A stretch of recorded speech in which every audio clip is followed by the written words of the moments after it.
coming with me, you hear? Hell's coming with me! And the hell is coming. The hell's coming. We're midway through this college football season, and the hell has already came for just about everybody. There's still a few undefeated teams left out there, but like I said in a few podcasts earlier this week, do not be surprised if at the end of the year we only have a few one-loss teams left and maybe 5 or 6 two-loss teams in the playoffs, maybe even 1 or 2 three-loss teams in the college football playoffs, especially with the expanded to 12 teams now. Now, we're going to come in here today and we're going to talk about what I consider one of the most historical rivalries in college football, and we're also going to touch on a little bit of other college football news as we always do. But I got to do my obligatory grilling session of Lincoln Riley, or else the USC Skittle shitters in Los Angeles will probably feel a little bit neglected. So I'm probably going to start off with a little bit of, a little chicanery, a little comedy intertwined with sports. I mean, what's wrong with that? I mean, people get all bent out of shape over shit all the time, man. Lose their noodle and wet their diapers.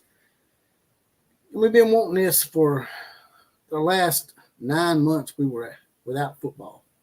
And now we're already in the middle of the season. I mean, it just goes by like a blink of the eye, does it not? And we already got a few people up in here in the house. We got Rye Guy 1218. He's our resident Oregon guy, amongst a few others. We got a few Oregon people up in here. Those are great fans, by the way. Richard Young's in the house, as well as the NIL commish. We have a clip from NIL commish as well that we're going to share tonight. I appreciate the hell out of him letting me share this. I wasn't aware of this press conference. I've been sleeping on old Linky Boy here lately, especially since he can't win a game on the road in the Big Ten.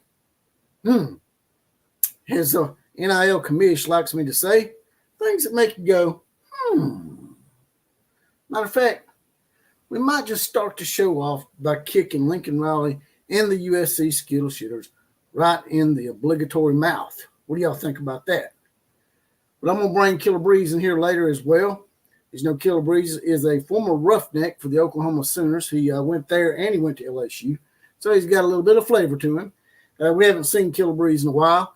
He's en route right now. He's stuck in some traffic, so he'll be on here shortly later in the show, and he'll give us his roughneck take of what he sees from this first ever historical game for the Red River Rivalry. You didn't think it could get any more historical for this rivalry, but it is, because this is the first year that the SEC logo will be seen at the Red River Rivalry. Now, I don't know where they're going to put the logo. Hopefully they'll put it on the field. I'm sure they will.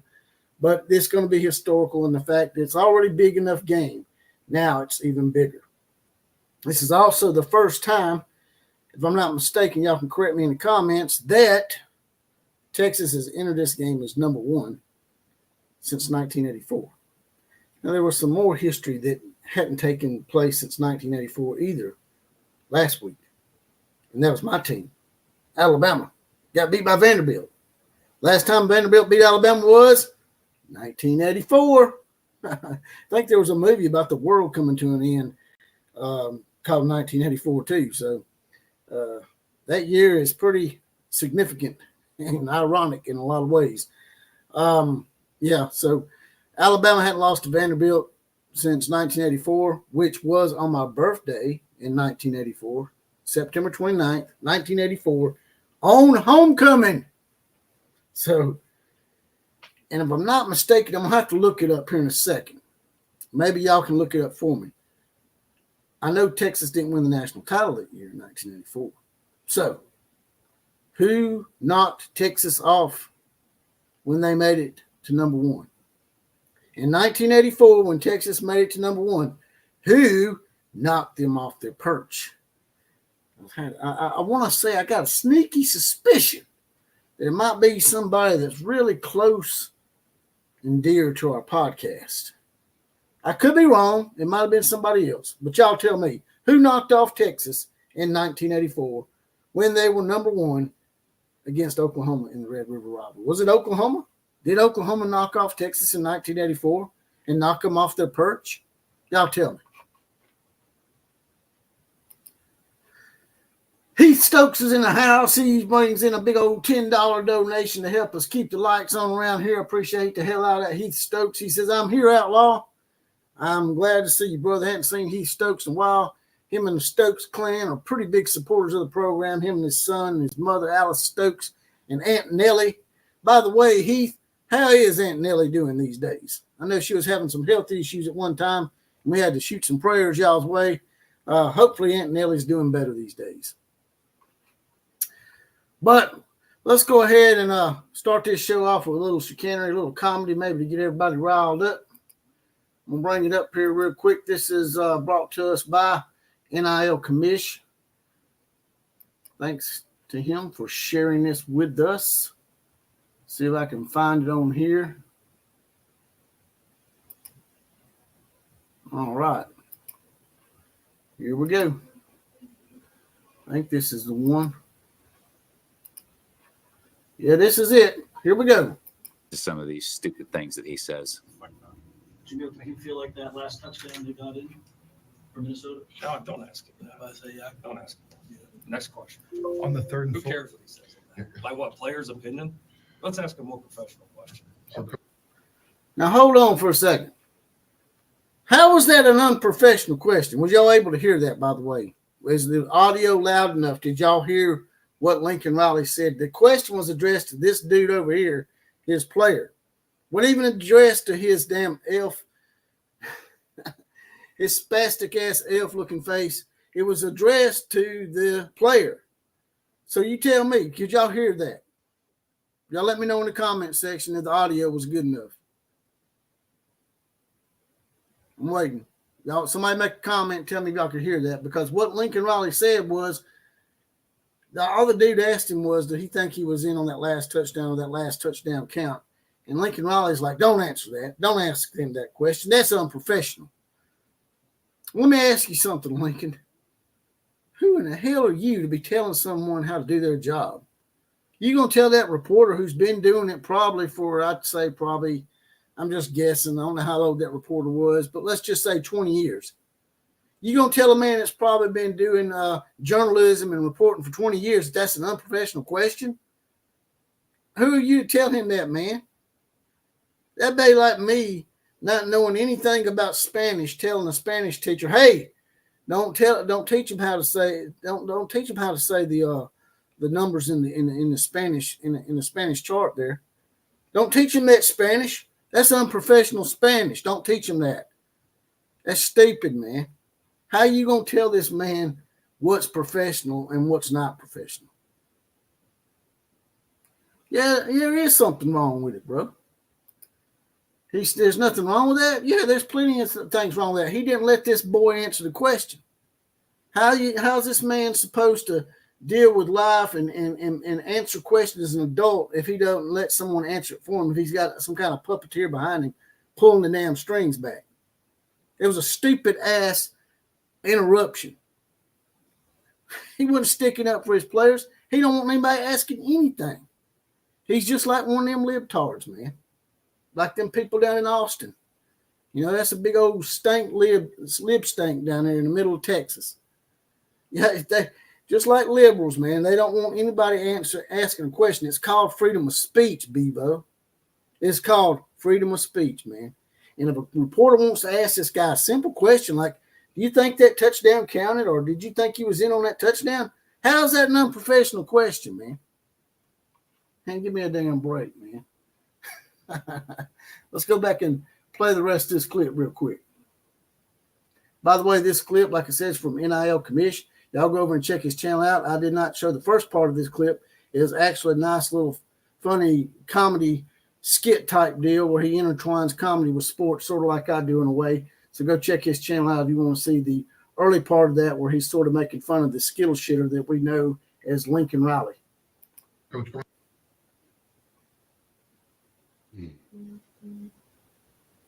Here's a take that should fry your brain cells. So, I mean, what we define as a start, I know we can call it all what we want. We had a good drive there to start the game. Yeah, we want to get off to a good start, but I mean, at the end of the day, like I tell you guys, like we got to keep Like a politician. Still, this team, every time we've gotten off to a slow start, we've come back and taken the lead late in the game every single time. So we talked about it a lot with the guys. We've emphasized it like crazy. That's one of the several things that we got to keep getting better at. I'm confident that we will, but we're still putting ourselves in position to win. And here it comes. Here's where he starts blaming other things other than his own coaching. Hang on a second. These games, and we need to make the one more play to push ourselves over the hump. Lincoln, you mentioned success in the run game. Still with some of those offensive line struggles, are you confident in the personnel that you have and the ability to absolutely. No, like we moved the ball at will tonight. I mean, it was again, you can't have those turnovers down there. To run the ball like we did, we protected the quarterback well for a large part of the night. We got good enough play out of the O-line. All right, enough of that horse crap. All right, here's the deal. You're doing the same crap that you did at Oklahoma in your interviews and in your late game play calling. You have no game management whatsoever when it comes to, hey, we got the lead. Maybe we should run the ball because we're killing it in the running game. You basically just said you were gashing them in the running game. You're averaging 7 yards a carry. And then in the fourth quarter, you decide, let's throw it a few times. Just run the ball. Holy crap. This is something that we used to bitch about. You know what? Oklahoma fans were right more than Lincoln Riley was. I know that sounds crazy, but hear me out. We all chanted and booed when we wanted Caleb Williams to come on the field over Spencer Rattler. We were correct. And I think Lincoln Riley's ego and head got into his, he couldn't stand the fans after that. He couldn't stand Oklahoma because we were right and he was wrong. And that's the clip from NIL Commish. Y'all go over and check his channel out, throwing some subscribers his way. He's just getting off the ground, and he's just trying to cut his teeth and get his piece of the pie and get his slice of the fun and the party and whatnot. Now, let me stop that real quick and bring up the last part. This is the part where Lincoln Riley, after once again shitting the bed, Lincoln Riley goes home, goes to his little house with 17 bathrooms, because you need plenty of bathrooms because, he is shitting all over himself these days. But he had to take his dog out for a walk. So here we go.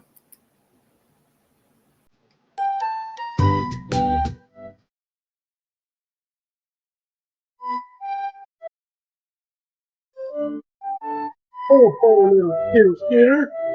Oh.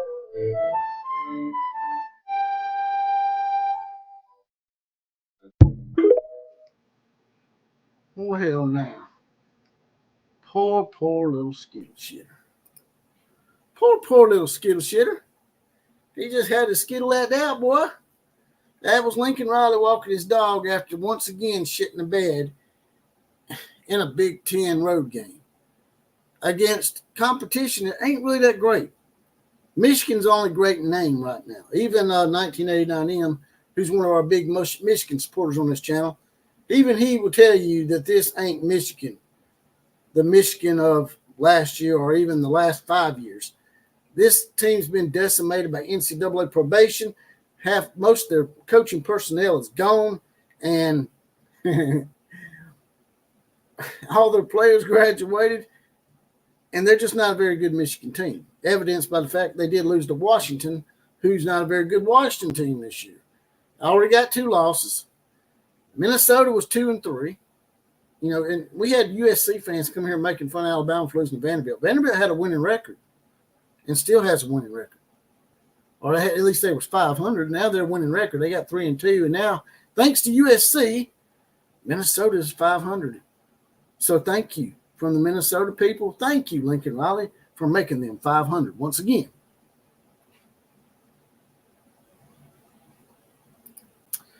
Bevo's bodyguard says OU fans cried for Riley to stay when they thought he was going to LSU. I remember him saying he wasn't going to LSU, but that's once again, that's Lincoln Riley with word salad and just basically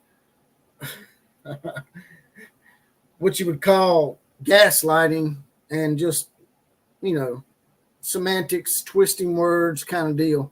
Just like he did when he was asked, why are you stealing all of Oklahoma's players? And he said, I'm not stealing Oklahoma's players. I'm stealing transfer portal players. Well, no shit. That's one of them things that make you want to slap the blood out of somebody's mouth, make them taste their own blood for just sitting there and being a smart ass and patronizing somebody, which is what Lincoln Riley thinks he's good at doing, but he's not. People can see right through his ass. Tobin Bradshaw's in the house. I think he wanted to save Caleb to have another year to take with him out west. Which reminds me, I've got to send out some invites. Gmail.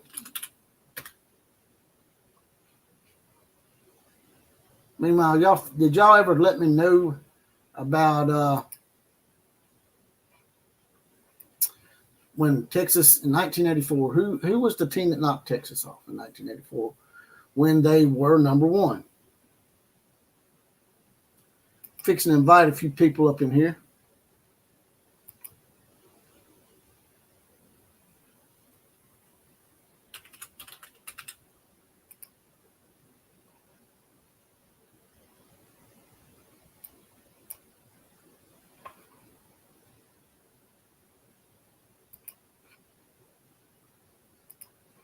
All right.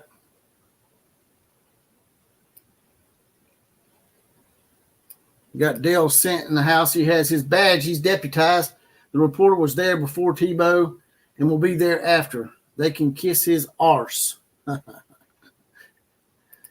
NIL committee says Lincoln Riley doesn't care about his players. It's fake. Y'all just hate him because it's Riley. Man, I'm an Alabama fan. I have no dog in the fight. I can just see and smell horse shit. I mean, it's a big old pile of horse shit that comes out of his mouth daily. I've been grilling this sumbitch. Even when he was Oklahoma, I was grilling his ass. So I ain't hating because it's Raleigh. I'm hating because I just don't like people that's full of shit. You know? Sort of like con time Deion Sanders. He's full of shit too. By the way, if y'all ever want me to see some of these con time shades right here, just hit me up on Twitter, a.k.a. X, at OCF Productions, and I'll send you some of these bullshit sunglasses con time Deion Sanders likes to wear in his press conferences from time to time. Well, at least until he got grilled about it. Now he don't do it anymore.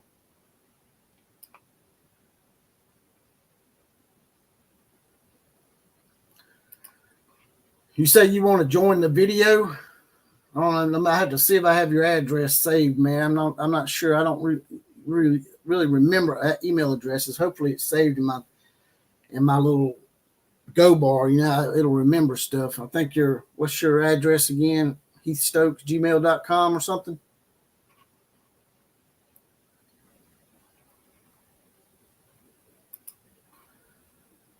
OU beat Houston by 4 at home. Yeah, well, Houston beat TCU this week too, didn't they? So y'all getting caught up in comparing scores and how teams are supposedly doing. Look what happened to my team, Alabama. Vanderbilt was 2-2. They lost to Georgia State, and we lost to them.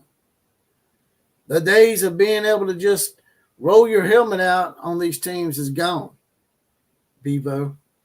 As a matter of fact, brother, I would not be surprised if Texas did end up beating Oklahoma, if y'all didn't turn around and go to Nashville and lose to Vanderbilt too. By the way, technically speaking, historically speaking, don't be saying you can't count these games either, because like I've had an argument with numerous people on here before, football really started counting in 1907. If you want to try to say that those games in 1800s didn't count because it was hybrid rugby, I'm all about that. But 1907, it was the advent of the forward pass. Everything is modern from 1907 to now. And Vanderbilt and Texas and Alabama and a bunch of teams used to be in a conference together back in the 19-teens, in the early 1920s, called the Southern Conference. And Vanderbilt actually owns Texas. They're up on them 8-2, as a matter of fact. But see what else we got up in here.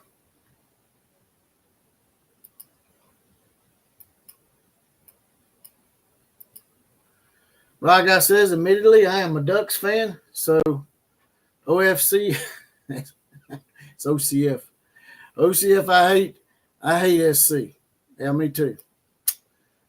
but I'm not even in the conference with them. I just don't like them because they're all full of shit out there. Hell, they even shitting in the streets these days out there in LA and San Francisco.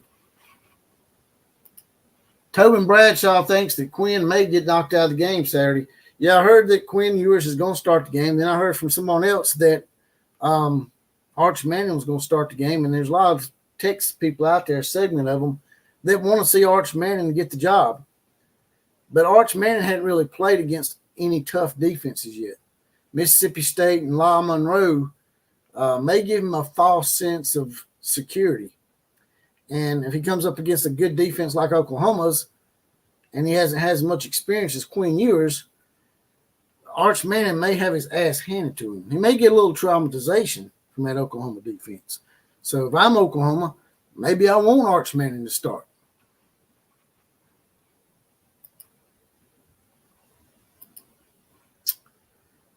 By the way, that video that was sent to me by Ryan Loads, I forgot to give you kudos. Ryan Loads, Thunder OU Center, sent me that video of Lincoln Riley walking his dog and Skittle shitting all over the break room there. So, yeah. So now we're going to go ahead and bring in the roughneck, your Oklahoma center. The roughneck that they call Killer Breeze is finally, the killer has come back to the prodigal son returns. What's happening, my brother? How's it going, man? It's going well, man. Actually, let me cut my AC off. Hold on a second. Yeah, cut that old nappy ass AC off.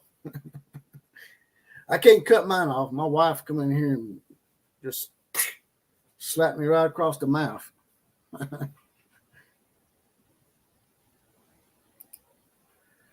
Mr. 512 says, nah, buddy, y'all lost the vein. Don't put that bad juju on my Longhorns. I'm not putting any bad juju on the Longhorns. I'm just telling y'all, everybody's laughing at Notre Dame. Notre Dame beat Texas A&M in College Station, then lost to Northern Illinois.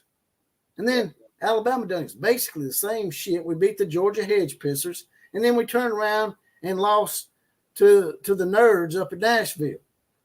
I'm just saying, man. But you got to hand it. Don't think Texas is exempt from this shit because y'all didn't really look good against Mississippi State, to be quite honest with you. It was 14 to 6. Running backs can't hold on to the ball. Yeah, 14-6 in the middle of the third quarter. I'm just saying, man. I was getting full of myself too after we beat Georgia. I thought, man, this is easier than I thought it was going to be. And then boom, shakalaka boom, see what happens. Like I said, even if y'all beat Oklahoma, don't think you're just going to run the season the rest of the way because I just don't see it happening. There's just too much parity now.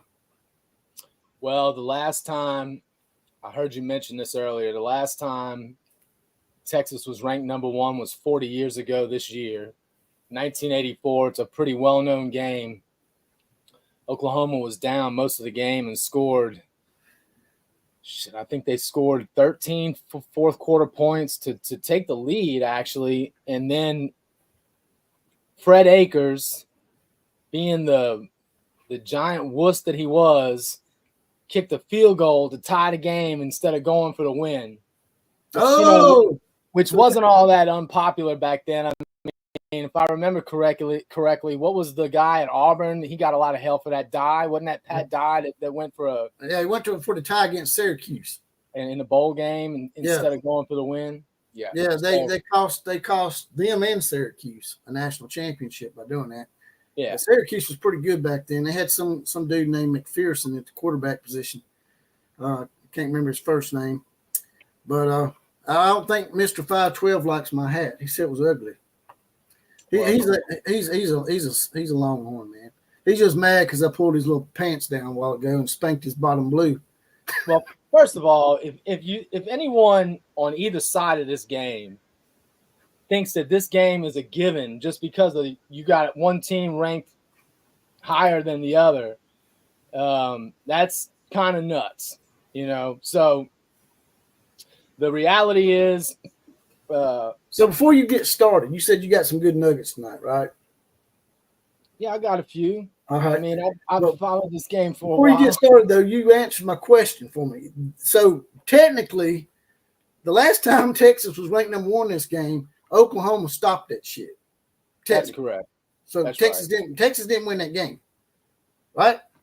No, they did not. It was They ended up going on to shit the bed against somebody else, which is Correct. what's probably going to happen this year too. Well, they don't have a national championship in 1984, so I mean that pretty much tells you everything you need to know. Exactly. You know. All right, my bad. I interrupted you, brother. Go ahead. No, you're fine. I'm just saying I want to make sure I don't get this wrong, but these teams have both been ranked at the same time. Let me see. I had it right here. So I want to say it's shit. I've got it here. Anyway, they've been both ranked in the top 25 a handful of times. It's actually not as much as you would think.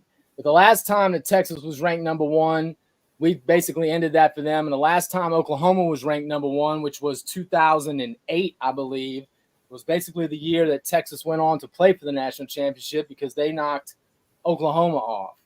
But if you go back and look at the game when you have both teams ranked, it is very common for the lower ranked team or the unranked team to win the game.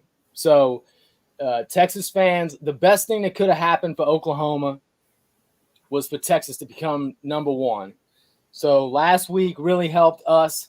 It gives Oklahoma all of the, they basically at this point, all of the pressure is firmly placed on Texas' shoulders now. And then when you add to the fact that you got Quinn Ewers, who's coming into the game off of an injury, his abs injury, I can promise you this, Brent Venables and that defensive line, they're going to test those abs as much as they can early on. And you never know. That's exactly right. Quinn Ewers, maybe stepping out. And so we might end up having 2 kids that don't really have a lot of starts under their belts that end up playing this game and finishing this game. So, Oklahoma's absolutely has I think more than a puncher's chance to win this game because you can basically throw rankings and records out of the window when these two square up. In my opinion, I told you this yesterday. I think this is the best game in all of college football. The fact that now it's in the SEC, so that it's the best game in the best conference, man, it's awesome and it's very unique.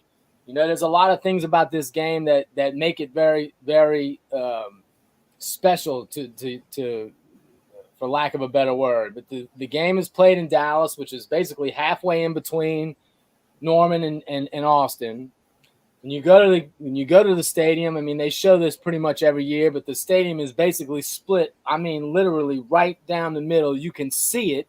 Half of the stadium is orange, half of the stadium is crimson. At the end of the day, because there's such a large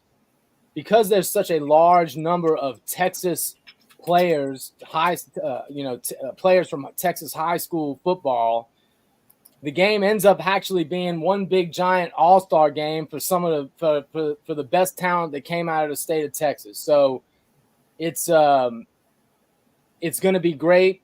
I would much rather have Oklahoma as the underdog in this game than as the favorite, and I sure as hell want them as the underdog if Texas is ranked number 1. Because if you go back and just look at Texas historically, they don't play that great as a favorite or as a highly ranked team. Not that they can't do well or haven't done well when they've been ranked high, they have, but for the most part, they're not that they don't perform that well. And when you go back and look at, I think Oklahoma has won 5 of the last 6 versus Texas, or 4 of the last 5. It's one of those two. 11 of the last 15, 17 of the last 25. So I can promise you this. I don't know any Oklahoma. I certainly have heard Oklahoma fans picking Texas to win, but I don't think there's any Oklahoma fans that are nervous or think that Oklahoma has no shot. I'm not completely as educated about this rivalry as you are, but it seems to me from from the way you're talking and stuff, it seems like that the underdog wins a lot of these games. It does. They do. I mean, they absolutely do, man. At the end of the day, Alabama Auburn's rivalry is a little different. Now it's all totally different. The games are always sort of close, but the favorite usually wins in the Alabama Auburn rivalry. You mean Alabama usually wins? I try to be nice, man. Well, yeah, it's a different rivalry in that way. I mean, you know, it's man, it's just, I mean, let's look at last year. Texas was ranked number 3. Oklahoma was supposedly had no shot, and they won the game convincingly. It wasn't a fluke win. They beat their ass. It's been a while since I had a Longhorn person on here. Mr. 512, talking some major smack, brother. If you want to be on the show, just let me know. I'll send you an email right now. Give me your email address in the comment section, Mr. 512, and we'll let you come on the show and let you express your views, because we're all about letting everybody say what they got to say. By the way, when both teams are ranked, Oklahoma has won the last 4 of those games straight. So, just one more statistic. I mean, again, outside of, if you look at, Texas leads this series overall by 12 games. I think it's 63-51 or something like that. By the way, Vanderbilt, I don't know if I mentioned this earlier, Vanderbilt leads Texas 8-2. They were in a conference together back in the 19 teens and early 20s. Alabama was in it too. Yeah, in the Southern Conference. Yeah, and Vanderbilt leads them 8-2. So y'all got a long way to go to catch Vanderbilt. Well, with that being said, we got a long way to go catch Texas ourselves. We're like 2-8 against Texas ourselves. So yeah, I'll go ahead and get myself before he gets me, because I know he's gonna say that shit. Well, I'll tell you this: at the end of the day, I love Oklahoma's chances tomorrow, because, let's face it. Did Texas look? Correct me if I'm wrong, but I don't remember Texas looking all that great last week against Mississippi State. Am I wrong on that? No, that it was far from a blowout. Pretty pathetic, man, considering Mississippi State's not too good. Yeah, considering that Toledo put 41 on them in Starksville. Yeah. You mean you couldn't put more points on Mississippi State at home than Toledo did in Starksville? Yeah. Texas has issues of their own, man. They're down on their 3rd or 4th starting running back, and the 2 running backs, both of the running backs that they start, have a problem holding on to the ball. So, and that is, I think at the end of the day, it's going to come down to, how does OU's backfield and the defense play against Texas's passing game? Because both Quinn Ewers can sling it when he's on. He's a little inconsistent, but he's been better this year. Arch Manning obviously can throw the ball. I don't know that he's as good as what I've seen from his uncles, but he's clearly got talent. So at the end of the day, it's really going to, it's a couple of things. Can Oklahoma's defensive line win against Texas's offensive line, which is pretty good? I mean, they've got a pretty damn good center. They got that guy Banks as well. But if Oklahoma's defensive line can play well, that's going to be huge, because that will obviously help us to pressure the quarterback, which will take a little bit of pressure off of the secondary. But OU's got 2 stars in the secondary, Billy Bowman and Robert Spears Jennings. So I'm really more concerned, not concerned, but it's the secondary, it's the cornerbacks, and man, if those guys can play well, I love Oklahoma's chances. We got a lot of comments coming in here right now. So if y'all want to get your comment read out, I see you in the queue, Heath. I was just letting Killer finish his thought. I'm gonna bring you in here in just a second, Heath. Come on, Heath. And if y'all want your comment addressed or read out, or you want it addressed, there's a little money dollar sign at the bottom of this. It's either got a square or circle around it. Click on that and write your comment out, then hit send, and it'll push it to the top and it'll highlight it. for a small donation, and we'll read your comment out and answer your question above everybody else's. Doyle Kennedy, USAF Navigator, says one has to go back 90 years for Texas to have a winning record against Oklahoma.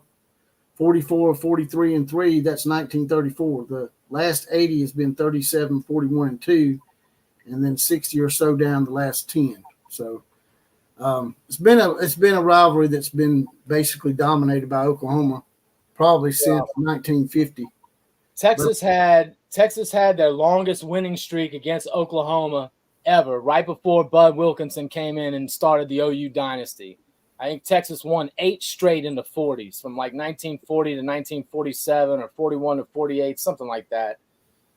But I'm bringing us another Oklahoma Sooner in here. So, you Texas people here are bitching that you don't have a fair opportunity. I just offered a Texas guy.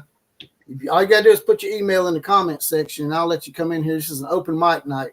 We're going to have an open mic night. It's going to be 3 days of Red River rivalry hell.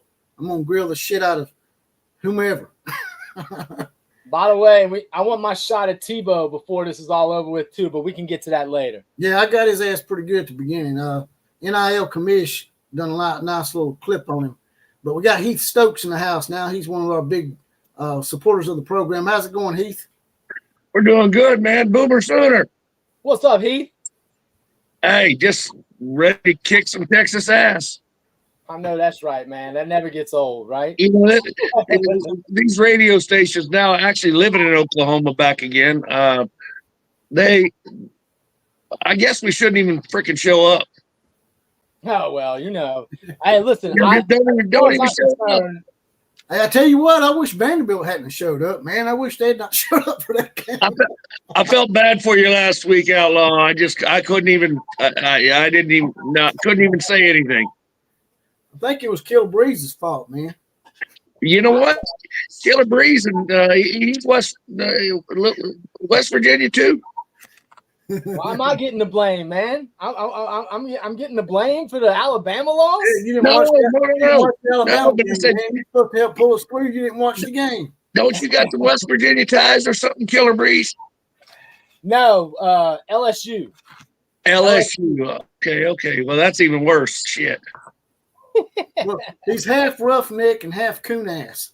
It passed away last year So the way for the Mountaineers because they took out OSU. The way that it works is this: I grew up all of my dad's family is from Oklahoma. All of them my dad graduated, was going to OU when Bud Wilkinson was winning championships. Right. And so I was from Louisiana. I went to OU on scholarship my freshman year, but my grandmother and my best friend died within like a month of each other. So I went back down just to be close to home, and I just never left because it was too much fun partying at LSU. But I'm really not an LSU. I mean, I like LSU because I went there, but there's no cross loyalty there. There's the loyalty all lays with one school, and that's Oklahoma. Yeah, it's funny. My dad went to Oklahoma State, and he's an Oklahoma Sooner fan. What's that tell you? Well, there's a lot of that, though. There's a lot of those. Actually. What's that tell you? Yeah, well, I wouldn't want to be a fan of Oklahoma State either, man. Oh, my God. But this local radio right here, man, that Jim Traber, that dumbass. Okie State. Oh, my God. I have to hear that shit on the local radio. Went to West Virginia and shit the bed at West Virginia, man. They got all cousins loving it. Oh, my God. That's who I was talking about. Yeah, not Killer Breeze. What's his name? That's who I was talking about. Yeah, fuck. Yeah. Don't call him West Virginia, though. He don't like that. They don't like you calling him West Virginia. Well, you know what? I won't call him after last week. I won't call him that. Just don't say West Virginia. Hey, all good there. All good there. West Virginia. But let's talk about Red River shootout, not the rivalry. It ain't no rivalry. It's a Red River freaking shootout. If you'll notice on the thumbnail, I put shootout on the thumbnail. Did you see that? Did you? Okay, because I hate that shit. They try to make it politically correct. There ain't no politically correct anything about this game. And I put it in caps just to aggravate. Yeah, there's nothing politically correct about this game. It's never You know- going to be it's never the rivalry. It will always be the shootout. That's some political correctness. Hey, Remember that 3 yards, man. Sounds like triple the retard. yeah, who was the dumbass coach that said the egg bowl is more exciting or a bigger rivalry than the Red River Shootout? Huh? This was this week. I've heard it a million times. I can't remember the coach that said it. Who said that? Oh my God! Sound like some Colin Cow turd shit. No, the dude, the Vanderbilt coach. Oh, get the fuck! Are you serious? I swear to God. Who? Yeah, he's talking shit after he beat Alabama. That's You know, crazy. talking about these rivalries and everything else. You talking about Clark Lee? I don't even know his name. I'm just That's going to okay. say, because I've heard this all over the radio, actually today at work, all over the radio. You know, He could have said anything but the Egg Bowl. Nobody gives a shit about the Egg that's Bowl. what I said. I had a buddy at work that come to me and he said, "What the fuck's the Egg Bowl?" Exactly. I said, "They sell that at Waffle House." They sell it smothered. How does it go? Smothered and covered and chopped. Well, yeah, they didn't even have that. That was just the Egg Bowl. That shit was just like hard-boiled eggs and shit. That's fucking funny, man. But anyway, hey, we are your deep for prediction? what's that? What is I'll your tell you, prediction for the game? my prediction is Oklahoma wins by 10 I like it. I like it. because I think we're gonna go punch them in the mouth. Hey, let me tell you what. Our offense. It's sorry, YouTube. We're down our top 5 wide receivers. I mean, we're playing freshmen who are actually top recruits. That I'm actually glad everybody's hurt except for Nick Anderson. Kind of like that dude, and Deion Burke, or But we're actually going to play some youngins. You know what I mean? They have to. And Jacoby Johnson's coming back over because I always thought he should have been a wide receiver anyway. You know, we're pretty deep in the secondary. Well, Yeah. I should have brought that Steve Sarkisian tweet back up in here. I forgot all about that shit. What was that about? You know, he had said that that Oklahoma wasn't going to get lucky this year, that they weren't going to have a bunch of turnovers, and that they were going to go back to the 49-0 formula. Well, you know what? When you hit somebody in the jaw, that's not getting lucky. Well, he said y'all got lucky. He said y'all had a bunch of turnovers in that game. Well, guess what? We're going to have about 4 turnovers this game too. Quinn Ewers is going to be out, and then Arch freaking Manning's going to come in, and he's going to be scared shitless running for his life and throw about 2 more picks. According to Sarkisian, his prediction's a repeat of the 49-0 2 years ago. Well, okay. Well, guess what? I think he's back to drinking. I think he did. That's right after he got divorced, man. You know. And of course, they went there and deleted a tweet, and then they're like, "Oh, he didn't really say that." That's hey, AI. yeah, he's back to drinking. Sark is. You know, and I like Sark. You know, he's got a little swag about him and everything else. I have no problem with Sark, but you know, is it me or does his hairstyle not look like a grown-up Pee Wee Herman? dude, it looks just like it. He got a little peak on top and all that. Yeah, it looks like Pee Wee Herman. Wasn't he a pervert? Yeah, he got caught in a movie theater jacking off or something. Yeah, something like that. You know, I think he was in with Killer Breeze or something. I don't know, man. You might not want to bring me on your podcast anymore because we start talking about some stuff that's crazy. Yeah, as long as they can cut down the F-bombs, we'll be fine. I know. I'm working on it, man. Jesus, you get me talking about Texas though, and I mean, what are you? How do you do that? It's hard, man, especially when they talking about they're gonna bitch slap you again. Exactly. So you can say you can say the D word. I can't say the F word. I know. What's the category of? What's the category of? They got these. They got these PG-13 cuss words, and they got the ones that they lose the bowels over. Okay, well, I gotta learn some of these politically correct terms that mean something, but you actually didn't say it, but you mean it. It's all Killer Breeze's fault, man. We just got y'all learn that. I'm gonna tell you right now. They're ready for a rude awakening because we actually have a defense now that we haven't had in 20 years. That's exactly right. Okay, we can actually stop somebody. So if our offense is kind of sputtering, I just look it up. And I know our last national championship was a minute ago. But what was the final score in that game with the vaunted Florida State offense with all the high flying, everything? The national championship game? Yeah, that was 13-2. 13-2. Exactly, because we gave up a safety. You can actually win a game if you stop everybody else. We don't have Linky Boy. We don't need to score 72 points a freaking game. Well, that's what I was going to say. Don't commit turnovers. That was a 13-2 victory over a good offense from Florida A State. high flying offense. Yeah. And you know what? We gave the blueprint for Tennessee. Tennessee's what were they? 72 points a game. Oh God, they're going to come and do this, and we didn't even play a great game. But we still held them to 25. That's the thing. 13-2 is not a good score for any sport. You're getting your ass whooped in every single sport, even baseball. That's a baseball score. In baseball, it's an ass whipping. Exactly. It's a badass whipping, actually. Hey, I want to see a soccer game 13-2 just to watch it.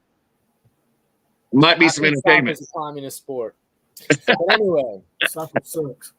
But anyway, hey, I'm telling you what, it's crazy here living in Oklahoma. Dog saw something. I do like watching volleyball, though.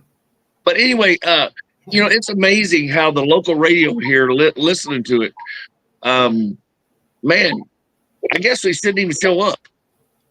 I mean, that's the local Oklahoma radio saying that? Yes, I'm telling you. The only ones that you got your KREF out of Oklahoma City with Teddy Lehman. Right. Teddy, Gabe Eichert, they come on there and they're like, hey, they're in for a rude awakening. But you got the regular radio guys that come on. I mean, literally, we shouldn't even show up. Well, that's ridiculous. I mean, exactly. And I'm loving life. I'm loving life because I'm taking every bet from work. Let me tell you what. I'm either going to be a rich man or a real broke man by the end of Sunday. Didn't you say you wanted to backtrack to Lincoln Raleigh for a second? You said you wanted to address that clip that I played earlier or something? Well, first of all, can we just all take a moment? Can we just all take a moment? Problem is with Lincoln, he is such an insecure person. Okay, he got propped up and he got gifted a head coaching job from Bob Stoops. Well, I ain't talking about that. I'm talking about the press conference. Right, I know, but that's what I was getting to. Okay, so he doesn't think, even when the whole time he was with Oklahoma, no injuries, no nothing. Don't talk about anything. Keep everything from the press. Keep everybody. He's just insecure. He's a control freak. What was your thoughts on it, Killer? Well, that's actually he's kind of dovetailing into my point. I was going to say that I think what it shows is, once again, his need to control everything. He has it does come from insecurity. He has no confidence in anything. And then when you start mix in some narcissism and some arrogance. You just said a word I was getting ready to say. That's crazy. Yeah. I said narcissistic. That's all it is. You start feeling like he feels like he's just such hot, that everybody's just constantly focused on him. Like, no, man, nobody cares that much. You just constantly, you're either stirring up the drama. He's either stirring it up himself, Yep. or he's putting it on display like he did in that press conference, jumping in. And, I think he wasn't like, he made it try to look like he was trying to protect the athlete. That's not what he was doing. He wasn't looking out for the athlete. He didn't want the athlete to say anything that might not be cool with Lincoln, Right. And he's a man that would not let a freshman speak to reporters. Correct. Oh, dude, he wouldn't let past players, stars of the fucking program, even come to the program. If Teddy Lehman wanted to go watch a practice, He Nope. had no shot. Exactly. Zero. And you're I going don't to talk think Teddy Barry Smith Lehman. could have Teddy watched. Lehman, you know what I'm saying? I mean, he actually tried to turn people away from the program because he was that insecure. Because Correct. people with talent, knowledge, knows the whole vibe of Oklahoma, everything else. He didn't want them anywhere close because they could see right through him. But I'll admit it. I don't even care. Every time USC has lost, both times USC has lost this year, I've immediately gone on to YouTube and jumped in a bunch of live streams going on with all their fan base, commiserating over the Oh yeah, what the hell is going on. And Lincoln, you got the growing number of Lincoln, haters versus the Lincoln apologists who are digging their heels in. And another thing that they're all complaining about right now is the fact that their players are just undersized. Well, no shit. Well, what do you think was going on in Norman, Oklahoma? Why do you think all of a sudden after producing people like Gerald McCoy, Dusty Dvorak, Tommy Harris, Dan Cody, just absolute studs on the defensive line, and now all of a sudden we ain't got. I mean, we couldn't bust through a wet paper bag if we fucking had to on the offensive and defensive lines. No, I listen to Dusty every morning. I listen to Dusty every morning on the Sirius XM, and it's it. At some point you got to stop the bleeding, and I think that's what Brent Venables did. He stopped the bleeding. But he's also, he's building it back. That's the why I want to give him all of the leeway he needs because he's building it the right way. He's bringing the culture, in the right players, the right work ethic, the right blue collar mentality, and NIL commish has it right. Lincoln needs to have, Lincoln was the benefactor of a lot of stuff that most coaches, certainly early on in their careers, just don't get. Look at the quarterback talent. Look at the team and the program he was given, the blue blood status, all of that. He got all of that. And now that some of that stuff is slowly falling away, Bob Stoops handed him a foundation, and he killed the foundation. Dude, he was given the keys to a fucking Ferrari, and he turned in a goddamn Hyundai. Because he kept duct taping the problems and getting a good quarterback that had to run for his life. I mean, his best years were his 2 years with Baker. Well, now they can't. And he does the same. Yeah. Now they can't score enough points. It's just like NIL commish says here, Lincoln needs the best quarterback to be worth the shit. Put an average quarterback on his team, and he looks like shit. And Miller Moss ain't that. I'll just tell you that. No, he's not bad. They're just look, the team is a reflection of Lincoln. That's why I said you can raise Buddy Ryan from the dead and put him on the sideline at USC and have him coach their defense, and it ain't going to change anything. The reality is it's Lincoln Riley is the problem. And I know JPC hates this word right now, but the culture that he fosters and in his program is soft like baby shit. So they're not going to do anything. Let's go do some Pilates and then go try to knock somebody out, or stop a 4th and goal. That's what Turd Ferguson just said. He made y'all do CrossFit. Well, that's why Jerry Schmidt is known for saying, "Get all that P90X shit out of here. We're going back to the weights." Well, you know what? All day on the radio today, I mean, literally, I listened to it all day at work. They're all. I mean, it's a conspiracy theory that Schmidt's working them too hard. That's the reason all of our wide receivers are hurt, and we have so many injuries. Yeah, and I'm like, Jeremy Towers got a question. Really? I'm not sure about. Maybe y'all know. Is Deshaun McCullough back? Will he be yes, he'll be back this week. That's what I heard today on the radio. There you go, Jeremy Towers. There's your answer. And he's supposed to be back. Taylor Tatum is supposed to be back. Our wide receivers, nothing sounds good. Yeah, I don't think they're gonna have any of those guys back. I don't even think. Nick Anderson, I'm hearing some crazy stuff about that. Like what? Like he could play, but his brother Rodney got hurt and this and that, and he's got people in his ear to where he's just gonna set out the year. They don't think he's coming back. I don't expect him to come back. I don't expect him to come back. We just had a player do it to us. His last name's Otis, defensive lineman for Alabama. He just stopped in the middle of the year. That shit's becoming fad now. But you know what? But if you're talking about Nick Anderson, okay, yeah, he's talented as hell. But right now he's the fifth round. He's the fifth round pick. The NLB quarterback stopped in the middle of the year too, right? Yeah. Yeah, that was an NIL deal. That was an NIL deal. This is an injury deal. And he's been nursing a hammy. But man, you gotta put product on the field. Yeah, man, it's a weird world right now. Yeah, it is. That's why they got to get control of all this NIL shit, man. They got to get to the collective bargaining table. They got to get all this ironed out. These kids need to be under contract. If Nick Anderson wants to sit out the rest of the year when he could play, that's then fine. Give all the money back. Yeah, give all the money back then. You're getting paid because you're supposed to play, dog. It's not just because we like you that much. I mean, I like Nick Anderson. Love him to death for him. I mean, this would bum me out to hear if that was going on. Dude, that's what I've been hearing. That's what I've been hearing for the last 2 weeks here. Local stations, local info.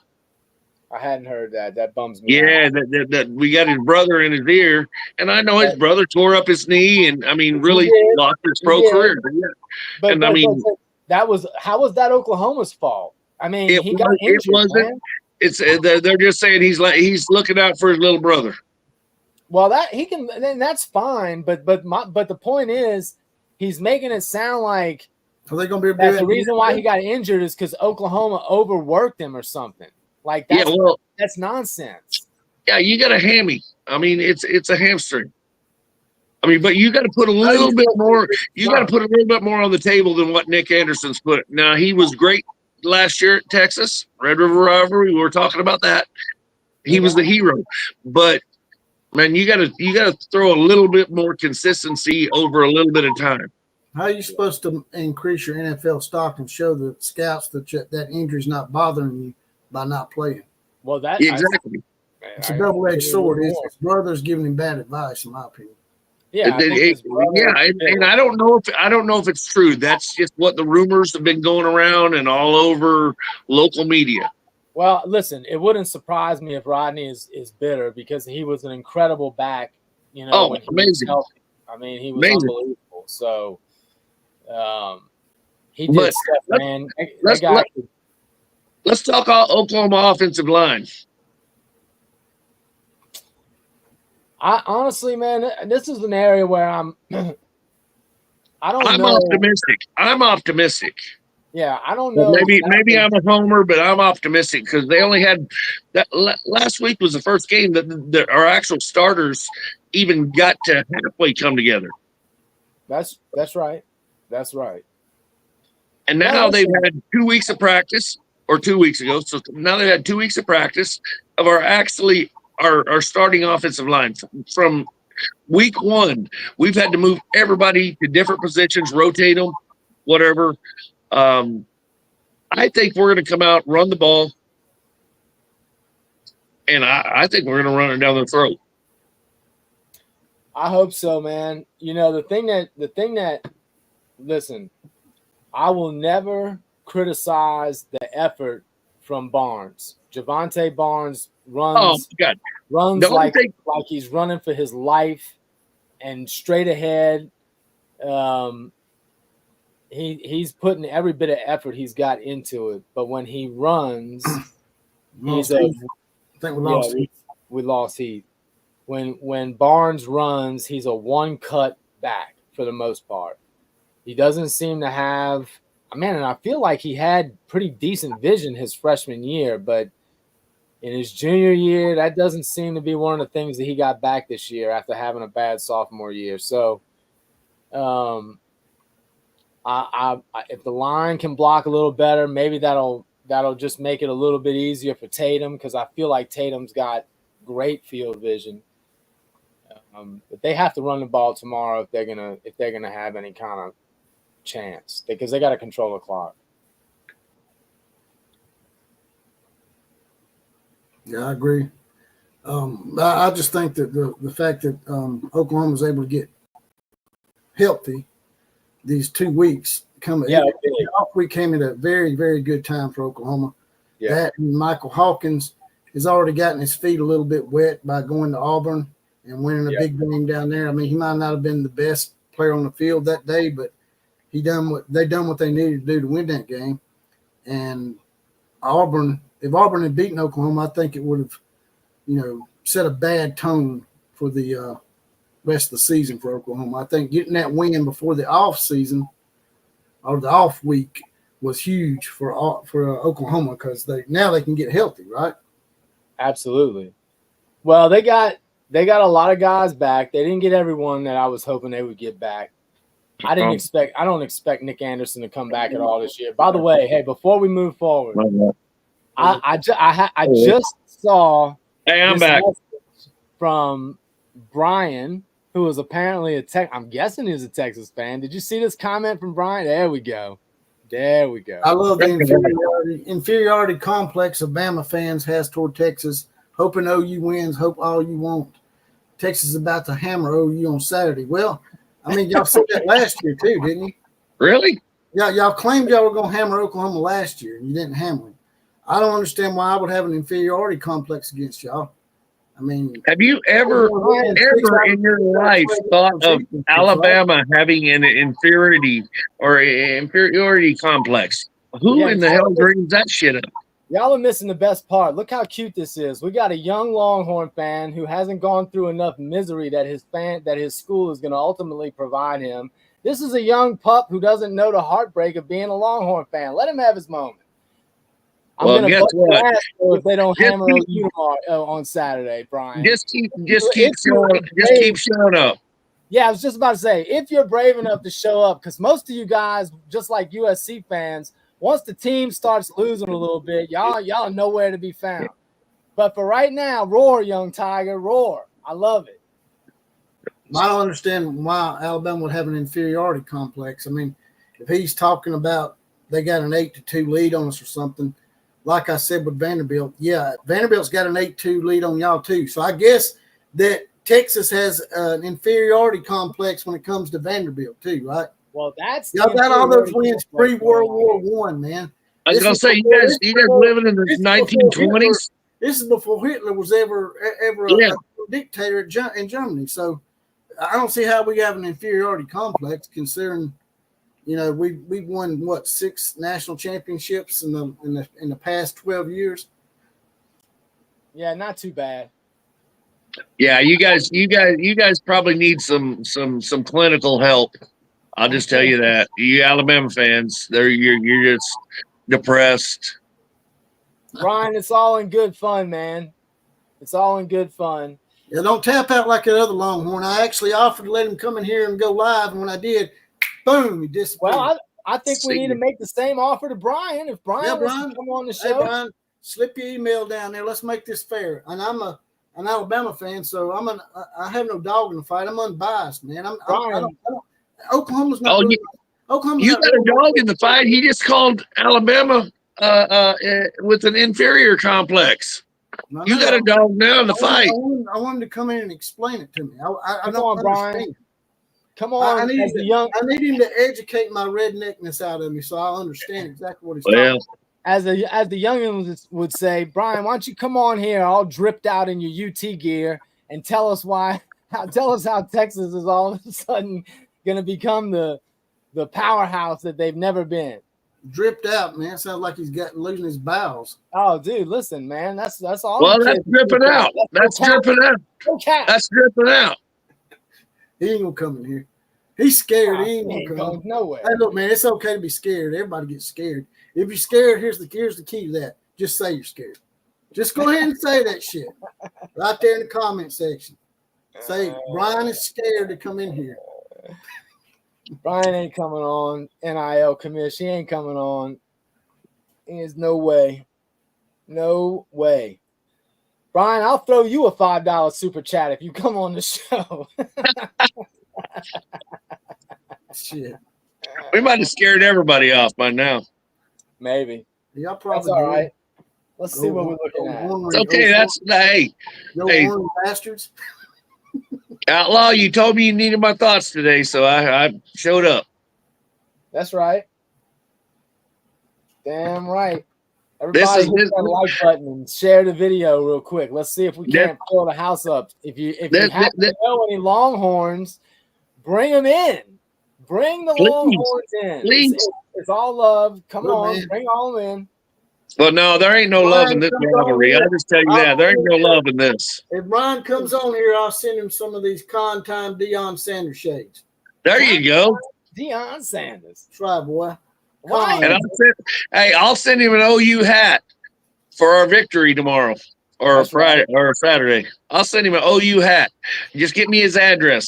I'll send him all the merch he wants. He gone now, man. Brian, I tell you what, you mail tapped me. out. You go ahead and mail me a Longhorn hat. And if the Longhorns actually win, I promise you that I will light that hat on fire and throw it in the garbage. There you go.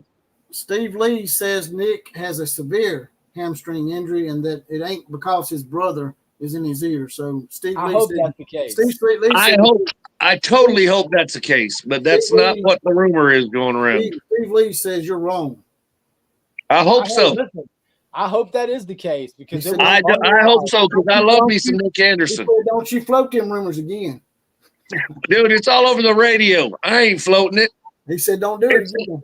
That's our investigator. He's an investigator. He tells me that every time he's in here. Like Well, he's listen to the radio. You can investigate all you want. I'll give you 97.1 Sports Animal, KREF, whatever you want, but they've been talking about that all day today. Man, he's in hot pursuit, man. He's like Roscoe Pico train. You know what? We need some. And Roscoe never caught nothing. Exactly. Chase the Dukes of Hazzard. There you go, Heath. That's what I'm talking about. Never even catch a damn thing. Just like Exactly. Steve Lee's. Isn't Steve Lee's the federal agent? What's up, guys? What's up? What's going on, brother? What's up, nothing much. Nothing much, guys. Just been working and making money. That's right. You might probably have to come up and get a job with your dad after I shut this podcast down. Oh, hell. Either that or I'll go work with Killer. He'll teach me how to sell some tile on the floor and shit. I'll tell you what, one thing. No tile. I hate tile. You know, one thing that I got cut off when you guys were talking about Javonte Barnes. I like that man. I think he's hardcore, but man, at some point, try to make a dude miss, please. Well, he doesn't have. He's a one cut back, and try to make a second cut. He never tries. You know, I feel like his freshman year he used to do more of it. Exactly, that's what I'm trying to say. He had one run this year so far that I remember, only one, and it was in the Auburn game that he actually bounced outside and he got a nice little pickup. He got like 12, 13 yards, if I remember correctly. I think he just he likes contact, that's great in certain situations. But at some point, if you can make just a jump cut and get you another 30 yards instead of hitting somebody and getting 4, try that. That's part of the problem is that he just puts his head down and just literally and just runs as hard as he can, which I appreciate. The effort is amazing. Exactly. But the let's get is not great. No, let's ask a question about you guys and your opinion of Michael Hawkins Jr. What part? I mean, I think just anything. The overall. I mean, I'll tell you what. I've liked what I've seen. Yeah, you should. I think he's a true freshman. Okay, so he's going to make mistakes. He's going to leave the pocket early. He's going to miss some reads. He's going to do whatever. You know, that's part of being a true freshman. You brought him in cold against Tennessee, and he done decent. And then he didn't turn the ball over. He had his first full game, and he pulls out a win in Auburn, which is a hard place to win. I don't care what he exactly.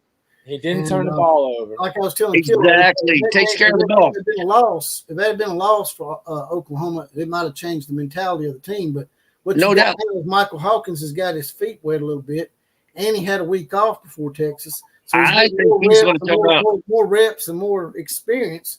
So I Yep. think this week off came at a great time for Oklahoma.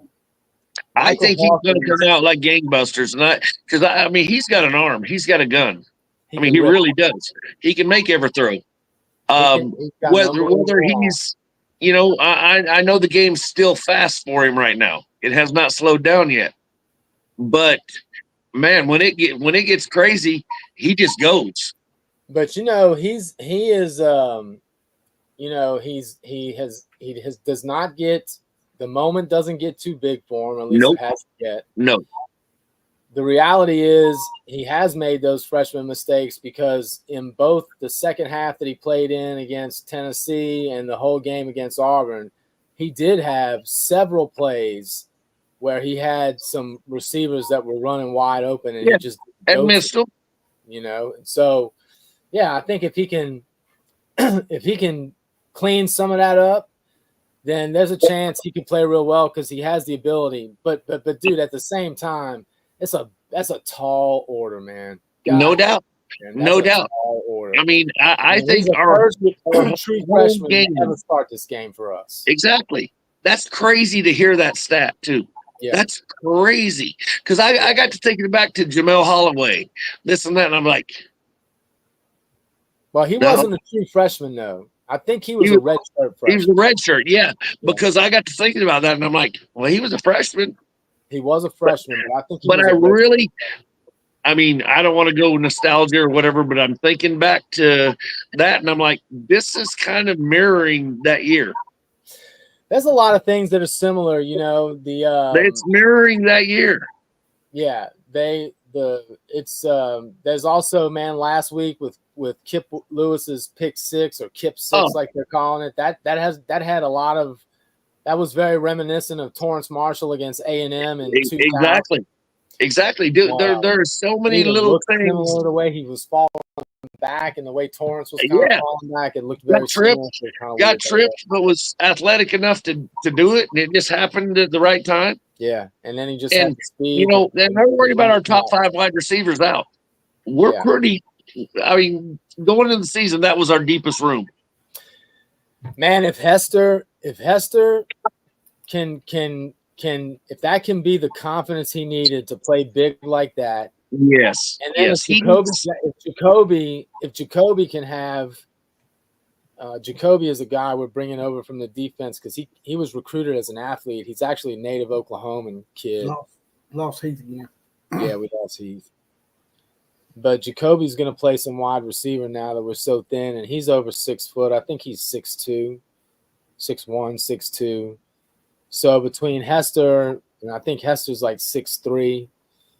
So they'll have a little size if Hester can play well. And that might open a little bit up for Jacoby or vice versa.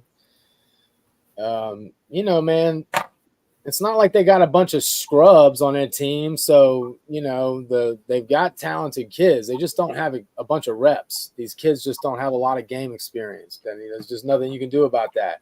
It's one of those years. Fred Bagley's got his badge. He's deputized. Says you got to get Tatum going both running and blocking. I think that'll help out a lot. Well, that's been Tatum's weak spot is that he has not been great like most freshman tailbacks. They don't really come in. It's rare. How often do you see a freshman that comes in that's great at the pass? You know, they might be talented running backs, but are they good at all the other stuff like pass blocking? And a lot of times that's where they fall short. And Tatum has looked just downright awful on some of that stuff. But he does look like the most naturally gifted running back we've got. I mean, he was the number 1 running back in the country last year and out of high school. So, well, I thought he was looking good. I think it was against Tennessee. He does. He does look good. He got dinged up early in that game. Matter of fact, it looked like one of them hits was a targeting hit, and they didn't call it. I thought so too. I thought that was a bullshit missed call too. But yeah, he looks legit. I mean, he looks like that it makes sense why he was rated number 1 out of high school. He's got size as well. He's a dual sport athlete, so he's going to play a lot of baseball, which I think is a big reason why he chose Oklahoma, which is fine by me. But he looks like the real deal, But people, you think back to someone like OU fans might think, "Wow, Adrian Peterson did it." Yeah, man, Adrian Peterson is way better than Tatum. It's not even close. So, not that Tatum can't be an excellent back soon enough, but Adrian Peterson came in running like a senior. That'd be like comparing LeBron James to Michael Jordan. There's no comparison. Yeah, that's right. MJ is clearly the best. It'll stir up the LeBron fans in here. How in the hell did Alabama lose to Vanderbilt Outlaw and Tennessee lost to Arkansas on the same damn night? Well, I hate to tell you, but when you go back and look at my podcast last week, I actually predicted Arkansas as my upset of the week. So that did play out for me. I at least got that out of that weekend. I felt a little bit better after I saw Tennessee lose. I ain't gonna lie to you. You seem like a pretty good guy, but I just can't stand Tennessee, man. Like I'm sure you can't stand Alabama. So, Big Orange is a Tennessee guy. Well, that makes sense. Big Orange, I got it. That's right. At least he ain't the other orange. That old burn orange down there in Libtown. Yeah, what a terrible color. I mean, is there a worse color than burnt fucking orange? It looks like shit brown is what it looks like to me. Big Heath. Big Heath with a $10 donation. This is fun, though. Yeah, it is pretty fun. It's been a pretty good night so far. I just wanted to come in here and just hang out tonight. I don't try and do nothing special. Just wanted to let y'all rant and rave on Texas. Open the door up for that because they talk about everybody else as emasculated, and they're the ones that come running here crying about shit. You know what I'm saying? I want to hear from the chat room. What do they think? Well, give me some score predictions, man. Make some game predictions. Does Ewers go out fairly early with hurt abs again? Does Manning come in? If Manning does come in, does he play like shit? Like, talk to me in the comments section. Let me know what you guys think is going to happen in this game. I kind of, with Oklahoma's offense, you kind of learn to expect the unexpected in this game. So I wouldn't be surprised if all of a sudden OU finds a way to score some points. Either that or it's a matter of time before that guy. I mean, to me, to be able to come in that game, the Tennessee game, and I know they didn't win it, but to come in that game and go down and score like he did, to me says a lot that, he's going to be able to eventually break out at some point. And whoever it happens to, it's not going to be good for him. And I hope it's Texas. Yeah, I agree. But you smile. All right. Looney's expecting a blowout here, 52-14, Oklahoma. Fred thinks it'll be a little bit closer. Oklahoma 28, Texas 24. Love it, Fred.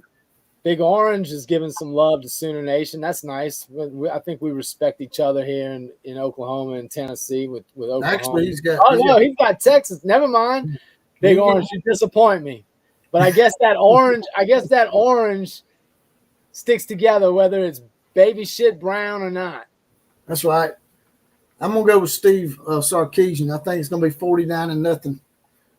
Oh man, Oklahoma. Yeah, boy, I pulled a Pat McAfee.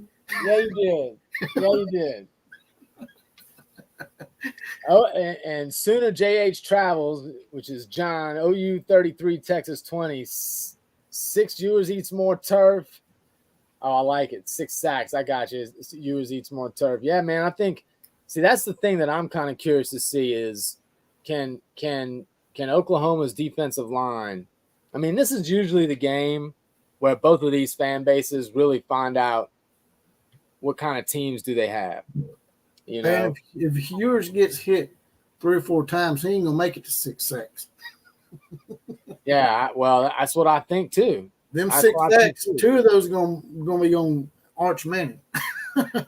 One of the things you got to give the Oklahoma defense is this: when they hit you, man, those dudes will hit. they can lay the wood real well. So it's very likely that Ewers goes out and maybe early in this game, because that's what we're going to find out. I mean, this is the big measuring stick. This is when we find out, is Oklahoma's defense as good as we think they are? Is the defensive line as good as we think they are? Is the law firm of R. Mason Thomas and Robert Spears Jennings, are they going to show up and have big games, which usually equates to some turnovers and some sacks and some tackles for loss? That's because that's going to be it. Can Oklahoma's corners, can they hold up? That's what we're going to have to see. It looks like did we lose JPC also? Is this just Killer Breeze and the Outlaw Posse? Is that what's going on here? There he is. Having some internet connectivity problems. I think that's what got Heath earlier too. Maybe. Might be on my end. How ironic. Might be on my end. How ironic. All right. What was you saying though? I missed out on it. Big Orange, are you saying Tennessee's offense is dog shit? Am I getting that right? No, he says our offense is dog shit. Yeah, Tennessee's offense. That's who he's talking about? It's talking about Tennessee's offense is dog shit. I don't understand that. I thought, and that's the other, how good the offense hasn't looked too good. It didn't look too good against Oklahoma. And then they said, well, we pulled back the reins and we didn't want to blah, blah, blah, blah, blah. We put the foot off the gas. All right, well, what happened in Arkansas then? Y'all take your foot off the gas there too? Nico, Nico didn't have a great game last game. I think that's got him all a little concerned. Nico finally had a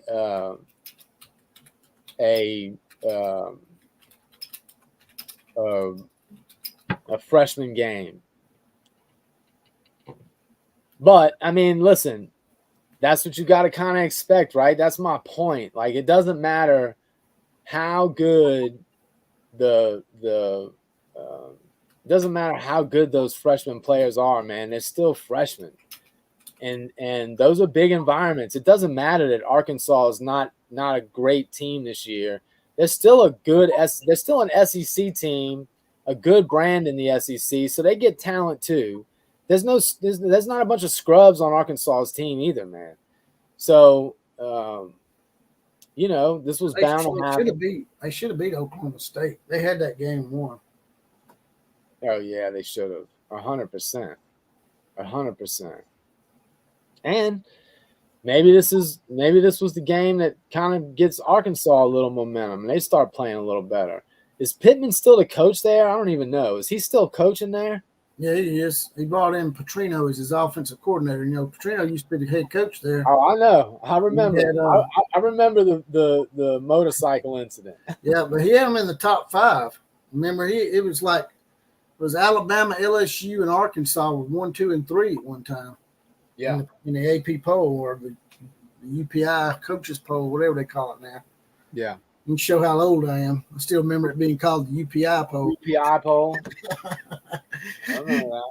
Yeah, it used to be called the UPI coaches poll. Now it's the USA Today coaches poll. I remember that. That's y'all's history lesson for the day. That's what these grade tips come from. I've been told I need to color these grade tips. Nah, man, you just roll with that. Look like an old rabbit-ass dog. Look like one of them damn rabbit-ass dogs. What's them damn things called? Them schnauzers or whatever they got. They got the goatee on the face. Yeah, little miniature schnauzers. Yeah. Little devil dogs. Yeah. Them some mean-ass dogs for real. Hell yeah, they mean. Everybody talking about pit bulls, man. Them little bastards. Just like chihuahuas, man. Chihuahuas, man. I wouldn't own a chihuahua. Hell no. Them some mean-ass little dogs right there. They'll snip your ass good. So Fred thinks that they brought Petrino in to be the OC to just kind of set the table for him to take over as head coach. You think that's what's going on? Petrino will be the next head coach again. Well, if Pittman keeps beating teams like Tennessee, Petrino may have to look elsewhere for a new head coaching spot. And if he wants to go back to head coaching, maybe Petrino's comfortable doing what he's doing, sort of like the guy at UCLA that left and went to Ohio State. That might have already won him the rest of the year anyway. Just that one win. Man, if they had beaten Oklahoma State, if they had beaten Oklahoma State like they should have, they would have been 5-1 right now. Yeah. Yeah. So, and the way it's set up right now, I mean, you could technically have Arkansas and Vanderbilt in the SEC title game. Yeah, that's right. So Big Orange just saying he just expected him to be better this season. I get it, man. I get it. But I do believe that Heupel is a good offensive coach. He's clearly recruiting good talent. I mean, Nico just needs some more reps, man. He just needs more games under his belt. That's all. Now, the problem is he's going to run. Keep it together. Well, I mean, again, he's already got a great win against what was Tennessee, number 4 at the time or 3 at the time? What were they ranked? Petrino's in a catch-22 situation, man. If he does too good, Pittman keeps his job. If he don't do good enough, they both get fired. Yeah. So I guess that answers the question right there. That really this just can't work out. Now maybe they can win just enough to where they can say, well, the offense was good, but the defense sucked, so it's all Pittman's fault. Let's fire him, give Petrino back his old spot. That would probably take Arkansas going 7-5. If they go 7-5, they might get rid of Petrino. I mean, get rid of Pittman and bring Petrino in. That's probably what would have to happen. But anything over 8-4, they're going to keep Pittman another year. Yeah, I think that's right. I think there's no doubt about that. I mean, hell, they may keep him at 7-5. Well, that's my point. I mean, this win, like, I don't know what the leadership at Arkansas is okay with or not. You know, some guys some schools where the football is not the most important thing, like, they're not really expecting to go better than 8-4, like, you know, 7-5. As long as they're having some kind of a winning record, that's fine for them. Says time for OU to shut Texas up. OU's a 14-point underdog. Bet your house on OU. Only steers and queers come from Texas. The other joy, have one steer. So I do What's the biggest point spread ever in this game? You know, by chance? Honestly, I don't know. I mean, I can't imagine. Hold on, I can find out. Because that's a big point spread for a rivalry game like that, you would think. Oh, it's big, yeah. I mean, if Oklahoma was struggling and they'd lost to Auburn, I could understand. But they beat Auburn on the road. Michael Hawkins is only getting better, in my opinion. So, I mean, I don't know, man. I just think it's a lot of points, but I could be wrong, man. It's not but 2 touchdowns to make it a push, and 2 touchdowns and a field goal, and Texas covers, right? Say that again. I'm sorry. I said you think of 14 points is a big spread, but it's really not. It's only 2 scores. It's only 2 scores, but you know. Actually, the reality is, man, this game has had, you know, quite a few times where it's been a double-digit, you know, win or you know, a 10-point spread or more. I mean, hell, you know, Oklahoma beat them 65-13 and 63-14. You know, a couple of, you know, back in the early 2000s, and they've beat them handily a few times. And Texas obviously has the 49-0 a couple of years ago, and they've, you know, they've got some big wins too. But just considering how anything can happen, that's just a lot of in football betting terms, that's a huge spread. I saw where James Madison lost to Monroe last week, so that might have screwed him out of that G5 playoff spot. Oh, did they? Yeah, they're playing Coastal Carolina. The Thursday night games, UT and there ain't much going on Thursday night. I was going to go over some games with you if you don't mind. Let's do it. Friday, you got Northwestern playing Maryland. Check out the price on these tickets. Can you see that? Does that say $2.98? $2.98 for Northwestern at Maryland. That's a bad look. And damn, man. Big Ten, man. I mean, at least Utah State and UNLV are charging $23.50. Yeah, I know. The Big Ten claims to be the second best conference. I just think they're riding the SEC's coattails sometimes. Yeah, they got a bigger markets and they got more money invested. They're not really the second best conference, in my opinion. Hey, man, just go look at things like NFL draft picks by year, recruiting classes by year. Just go look at any of those kinds of statistics, and there's usually a very clear leader, and it's not the Big Ten. It's the SEC, and they know it. You know, they know who Big Brother is. Who's the second best conference, you think? You think it's the Big Ten, or I think it might be the Big 12? It might be the Big 12, man. I mean, at the end of the day, you know, the Big Ten has Ohio State, and, you know, they always say Michigan, but let's be honest, like how many years in the last 20 years has Michigan been a threat? Not a bunch of them. It took some cheating for them to do that.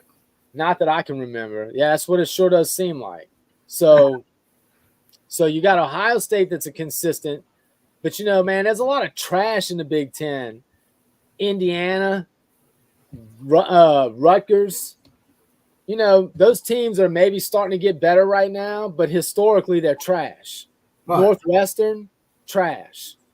Minnesota, trash. Purdue, garbage. You know what I'm saying? Like that's, and I'm not, I mean, please tell me if you think I'm being hyperbolic, because I don't think I am. But, you know, like I said, the Big Ten is supposed to be the second biggest TV drawing conference, and yet Northwestern and Maryland's got a game that's selling for $2.98, and Utah right here is playing in Arizona State, and their tickets are $35. Right, so and they got and one of those teams is ranked. Yeah, and you tell me which game would you watch? I'd be watching Utah and Arizona State all day long. There's no doubt who's watching what game there. No doubt. Look at that. Missouri goes on the road to play UMass. The hell are you playing road games in Massachusetts for, man? That reeks of mid-card. That is mid-card, dude. That's what I was going to say. Y'all been talking this mad shit all offseason. This is our time. Oklahoma's going to learn we're a new Missouri. No, it's the same old Missouri, man. That's why I was trying to say, and I really didn't mean it as an insult, but in some ways I did. Like, Oklahoma, these Missouri fans really think that they've been popping, because, you know, they've been popping off for a while now. And not just to Oklahoma fans, though. I've seen them popping off to everybody. Bama fans, Georgia fans, talking about everybody needs to be worried about Missouri. Like, none of those programs, you guys are you are little sis. You're not little brother. You're little sister.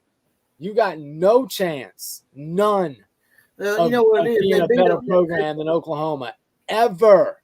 They beat Ohio State in that bowl game. And ever since then, they thought they were the King Dingaling. But Ohio State, who was playing? Half their players didn't even play. Right. Now they didn't get their shit pushed in like Florida State. But speaking of Florida State, everybody in here is complaining about losing to Vanderbilt or Oklahoma having a close game with Houston. Shut up. It could be a lot worse. You could be 1-5 like Florida State, man. It's a bad year for Florida State, man. Bad year. Things not going well for Florida State. Looks like Clemson's turned things around since getting blown out by Georgia. They're 10th now. They're playing at Wake Forest. I don't believe it. South Carolina plays at Alabama. They didn't drop us but 7. I'll be honest with you. If I was a pollster, I would have dropped Alabama to 9 or 10. That's just me. Why? You think? Nah.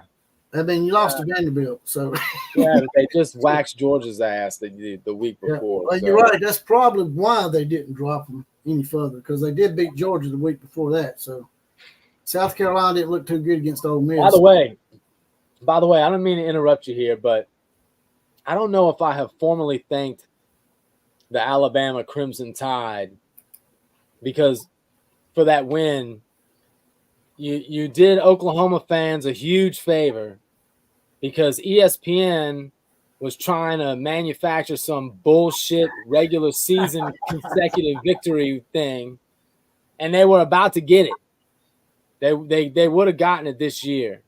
So thankfully, Alabama put an end to that nonsense.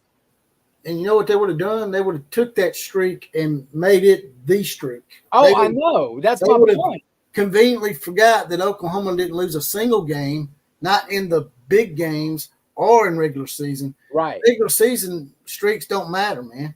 That's 100% right. It's actually a lot worse to even clamor about that. It's embarrassing. It just means you can't win the big game, obviously, because you're losing the big games. Right. And Alabama stopped their little streak last year when they thought they were approaching or getting close to Oklahoma's 47, which they weren't even close, really. We stopped that one, and we stopped this one. So, yeah, you're welcome. Yeah. I would like to offer my sincere thanks and appreciation. Fred they're getting close. Fred Bagley has his badge. He's deputized. He said exactly what you said. Missouri sounds like Texas' little sister. That's right. And I agree with Donnie. I think West Virginia would have been a better fit in the SEC than Missouri. Now, that was the two teams. They were down to Missouri or West Virginia. West Virginia lost out because they didn't have big-ass cities like St. Louis. They didn't have a big TV market. Yeah. Missouri has a huge TV market. Missouri, talking about people need to thank somebody. They need to thank Oklahoma and Texas to a degree.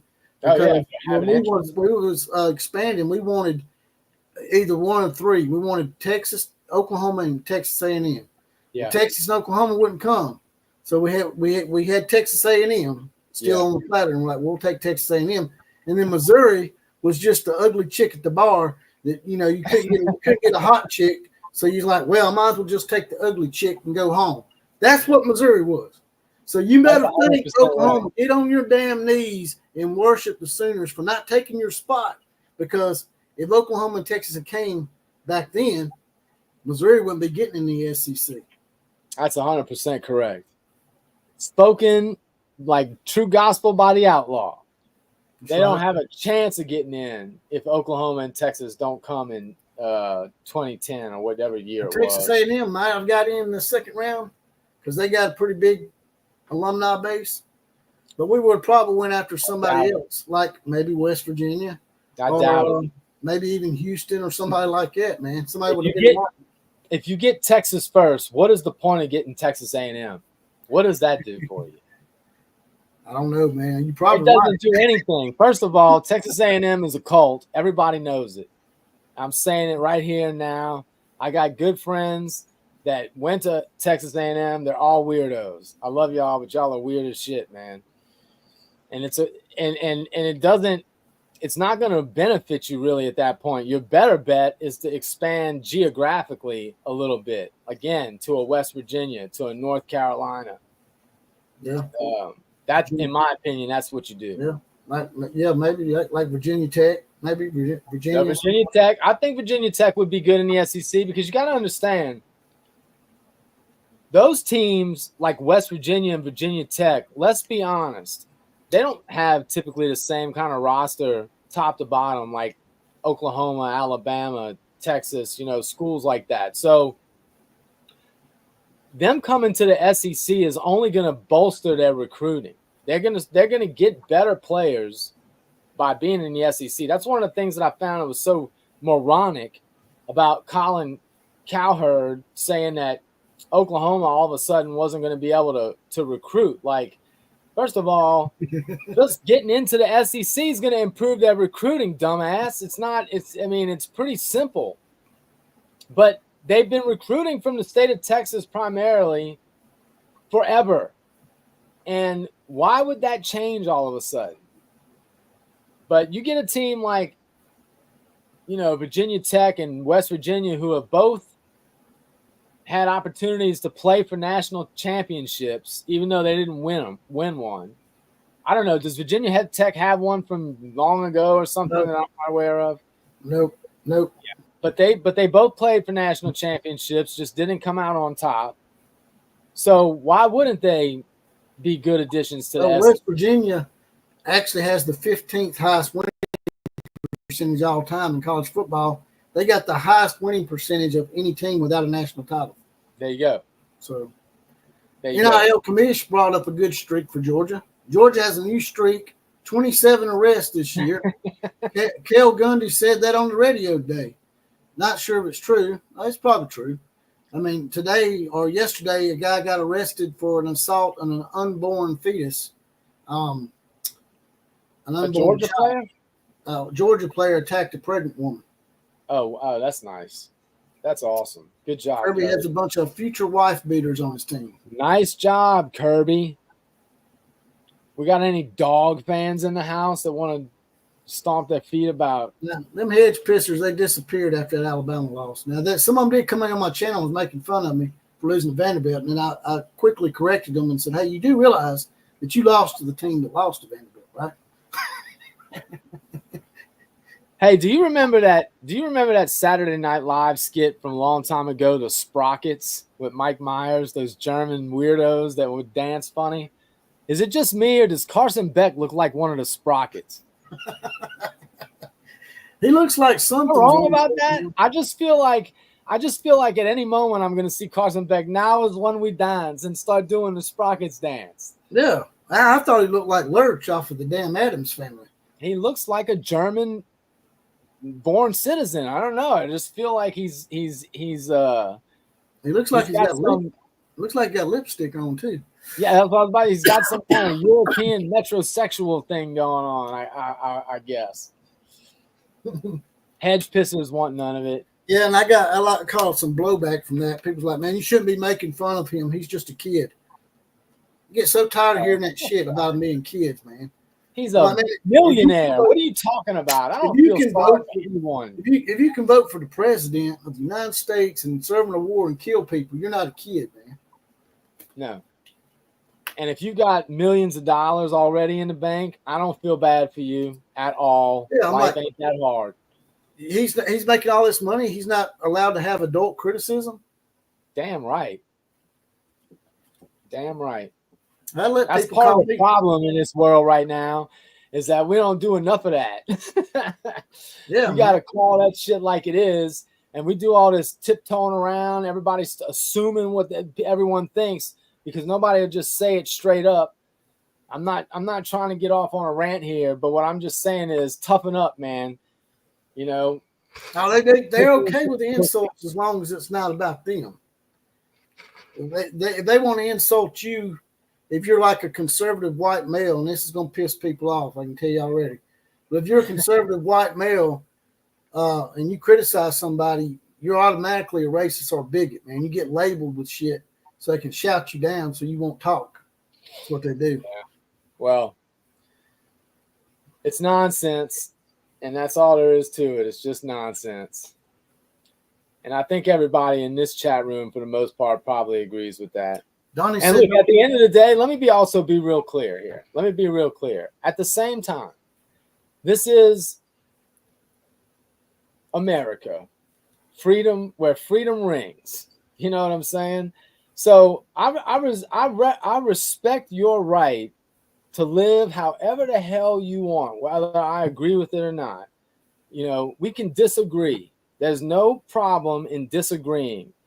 You know, debating with one another about things is the like Robert F. Kennedy said, it's the fertilizer and the water and the sunlight of our democracy. So we got to be able to disagree. But at the same time, my stance is toughen up, man. Part of the problem is we're a bunch of candy asses. That's the problem. We got to get back to being an American badass. That's what we need. Donnie said, "Don't forget SMU. They pay their own." Oh, look at Rich. Look at Rich. Rich, why don't you be the first Longhorn to join us on the show tonight? Rich wants to talk about Lincoln Riley. Okay. I've offered plenty of golden tickets, Willy Wonka style, in here tonight, and none of them's been brave enough to take it. So Rich will be no different. Rich, if you want to come on the show, just put your little email out there in the comment section. Nobody's going to stalk you, I promise. And I'll send you an invite, and you can come on here and express your views and tell me exactly why we're butthurt about Lincoln Riley. By the way, I'm an Alabama fan. So if he wants, he can send you his email address in Facebook Messenger. How about that? If he's worried about putting it on here, he can send it to you in private. That's fine. And then he can come on the show. Come on, Rich. It's all good. Let's talk about it. But we're not butthurt about Lincoln Riley. Now you just kind of talking nonsense. He's grasping for straws. But, when Lincoln Riley first left, yeah, sure, Oklahoma fans were pissed. You'd be pissed too if it happened to you. Right. Y'all were mad when old Cheap Pete left USC. I'm sure Texas has had some issues too. I mean, with Mac Brown and whatnot. But, there's nothing really to be butthurt about at first, maybe. But now it's panned out to look like, damn, this dude was a straight up Sunday morning preacher, Saturday night drunk.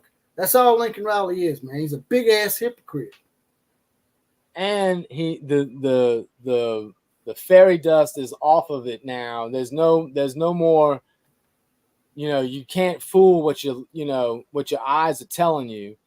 And he doesn't look like the offensive genius that everybody was giving him credit for so quickly. Look at there. Everybody's pissed about the fact that of the way he left. We don't care if he wants to be a dumbass and go, that's fine. But the way he did it after what he was gifted was about as cowardly as you can get. And that's why his ass will never be welcome back in the state of Oklahoma. I can tell you. Said that the kid wrapped his arms, and it's not a kid. He's not a kid, Steve. Just so you know, I'm trying to educate you here, man. You need to open your eyes and realize the dude's an adult. The adult young man wrapped his arms around a pregnant woman and moved her from his room because she wouldn't leave, and that's an alleged assault. Well, from what I understand, she might have lost that baby. So he obviously removed her pretty hard. I'm not sure why you're taking up for Georgia other than the fact that you hate me. Steve, for some reason, hates me.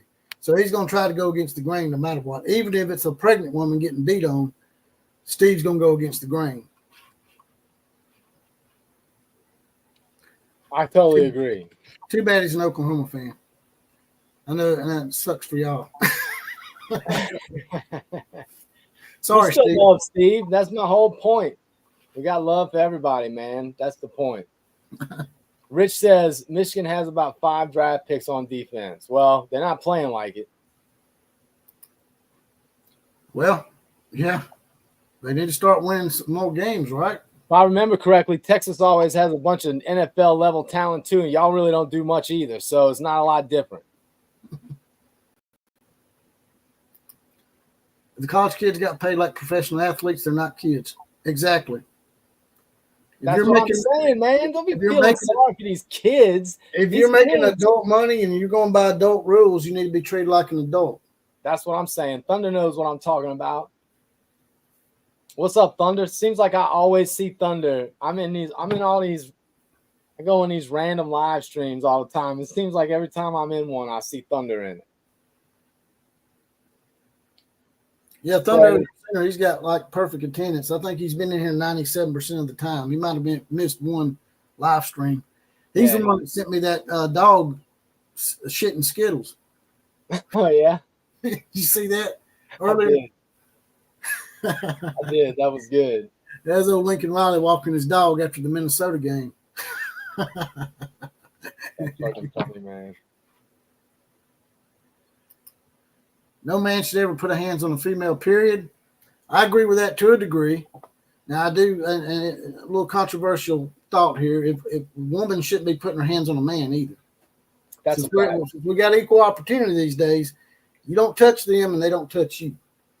But at the end of the day, if they do touch you, unless your life is in danger, I don't know, man. To me, I just can't imagine putting my closed fist on a woman. I just can't. I just can't imagine. Probably just wrap her up or something. That's what I'm saying. Like, how hard is it to get away? Like Steve said, maybe the guy was just wrapping her up, and he just removed her from the room, and she tripped and fell. Maybe that's possible. It is alleged, but we're going by past history with Georgia players. It's just hard to believe that it wasn't intentional because there've been so many incidents, 27 arrests. So, yeah. Storm, by the way, Storm wants to know, what if the woman has a shotgun? That's my point. If my life is in danger, if a woman comes at me with a shotgun, I'm sending her back to Jesus. That's right. If she has a knife or a gun or any of those kind of things, then you have a right to defend yourself.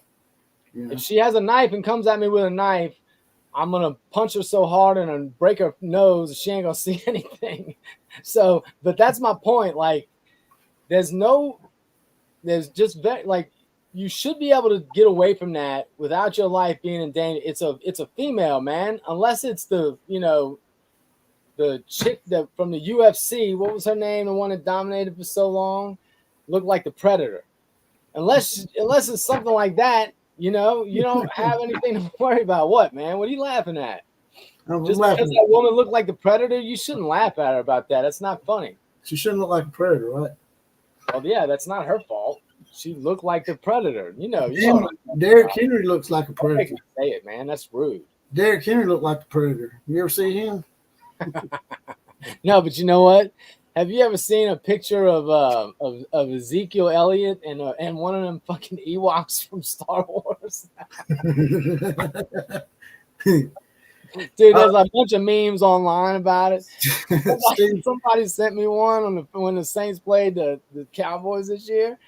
I'd never seen it before. I mean, dude, they look exactly alike. I mean, I don't know how else to say it.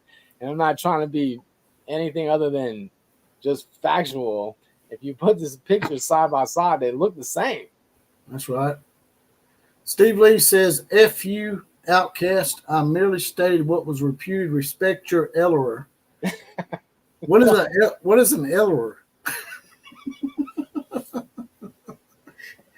Look, man. Nothing but love for you, Steve. Isn't Steve a federal agent, man? What are we doing here? He started it with me, man. He always comes in here and tries to aggravate and talk smack, and I just give it back to him, and he gets pissed.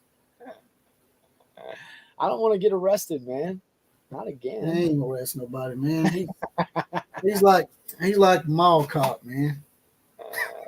I don't remember it that way. I don't remember it that way. I remember him being a federal agent or some kind of shit like that.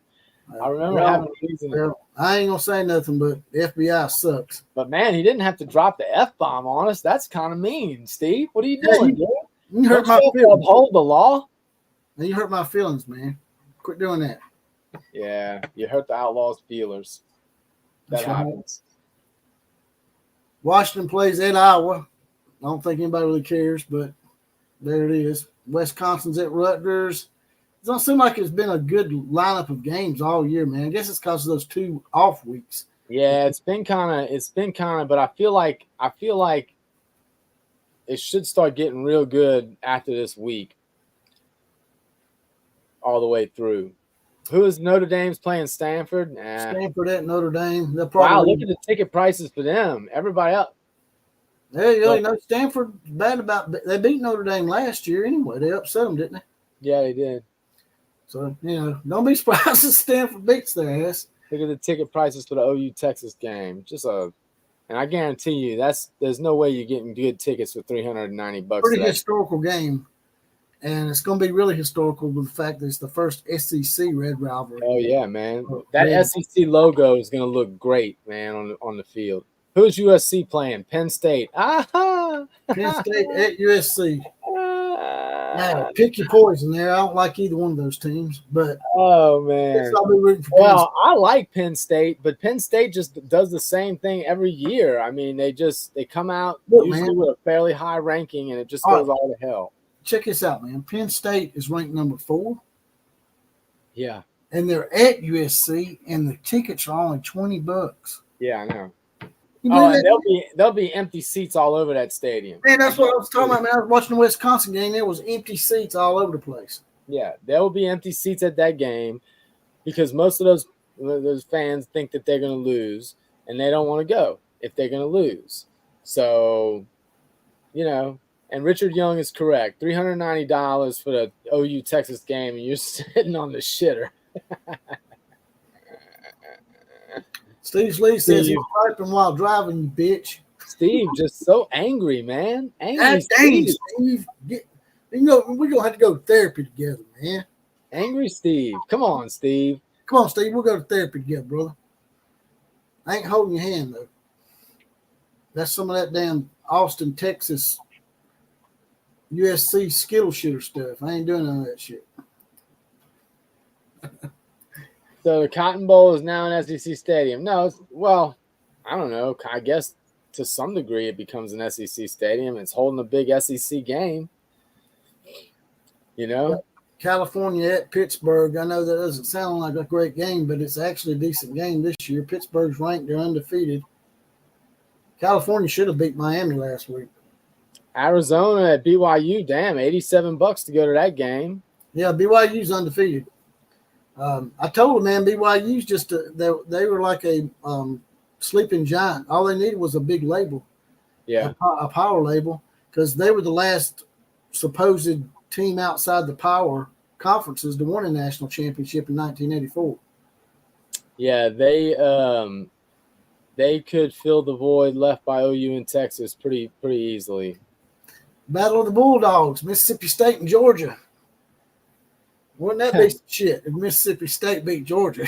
I don't know, man. I just don't Mississippi know. State's horrible, man. They're not good. Yeah, they're not good. So I just don't know if they can do that. But, I mean, isn't it true that just about any weekend in the SEC, if you don't pay attention, you could get caught tripping? Florida at Tennessee. Tennessee and Florida, yeah. Now that's an interesting game because now all of a sudden I went in some Tennessee live streams after they lost. Those were just hilarious. The guys were so upset that were hosting those live streams. And anyway, he brought up a good point. One of them did, that Tennessee now, for them to have anything close to the year they were hoping to have, they pretty much have to win this Florida game. If they lose this game to Florida, that puts their season in big jeopardy. Throw Steve a tampon. Oh shit! Steve's like, what's that guy's name? Tim Walls. He's like Tampon Tim, right? We gotta call him Tampon Steve. I'm just a knucklehead. Sometimes I'm just a knucklehead when I lie about stuff. You make that facial expression just like him. You stupid ass. He's such a dumbass. Don't forget, Outcast. I know where you live, Steve says. Well, goodly goo. Roscoe Pico train knows where I live. And I'm like, NIL commish brings up a good point, Steve. You're a cop and you're driving while you're texting, man. You can't do that. That's not good. God damn it, Steve. Now you're going to go and get arrested on my podcast, man. You're disrespecting the shield, man. Yeah, man. Quit being disrespectful to the shield, man. And I don't give a shit if you know where I live or not. What are you going to do, man? You going to come and knock on my door? I doubt it. Turd, what are you saying F all the way off to? What did I miss? Turd Ferguson is upset about something. I want to know what it is. Steve is making threats now? Yeah, that's not a good look, Steve. Don't lose your bowels, man. And you've always been pretty tough, man. You always hung in here with me, man. Now you gonna tap out on me and go the violent route. It might not help you either, though. That's what's so bad, man, is talking that shit, and then all of a sudden you decide, you know what, screw it, we're just gonna fight, and then you get your ass whooped too. And that's bad to get out smack talked and get your ass whooped. That happens. That has been known to happen from time to time. Make sure you take your badge off first, man. I don't want to be accused of beating up a cop or anything.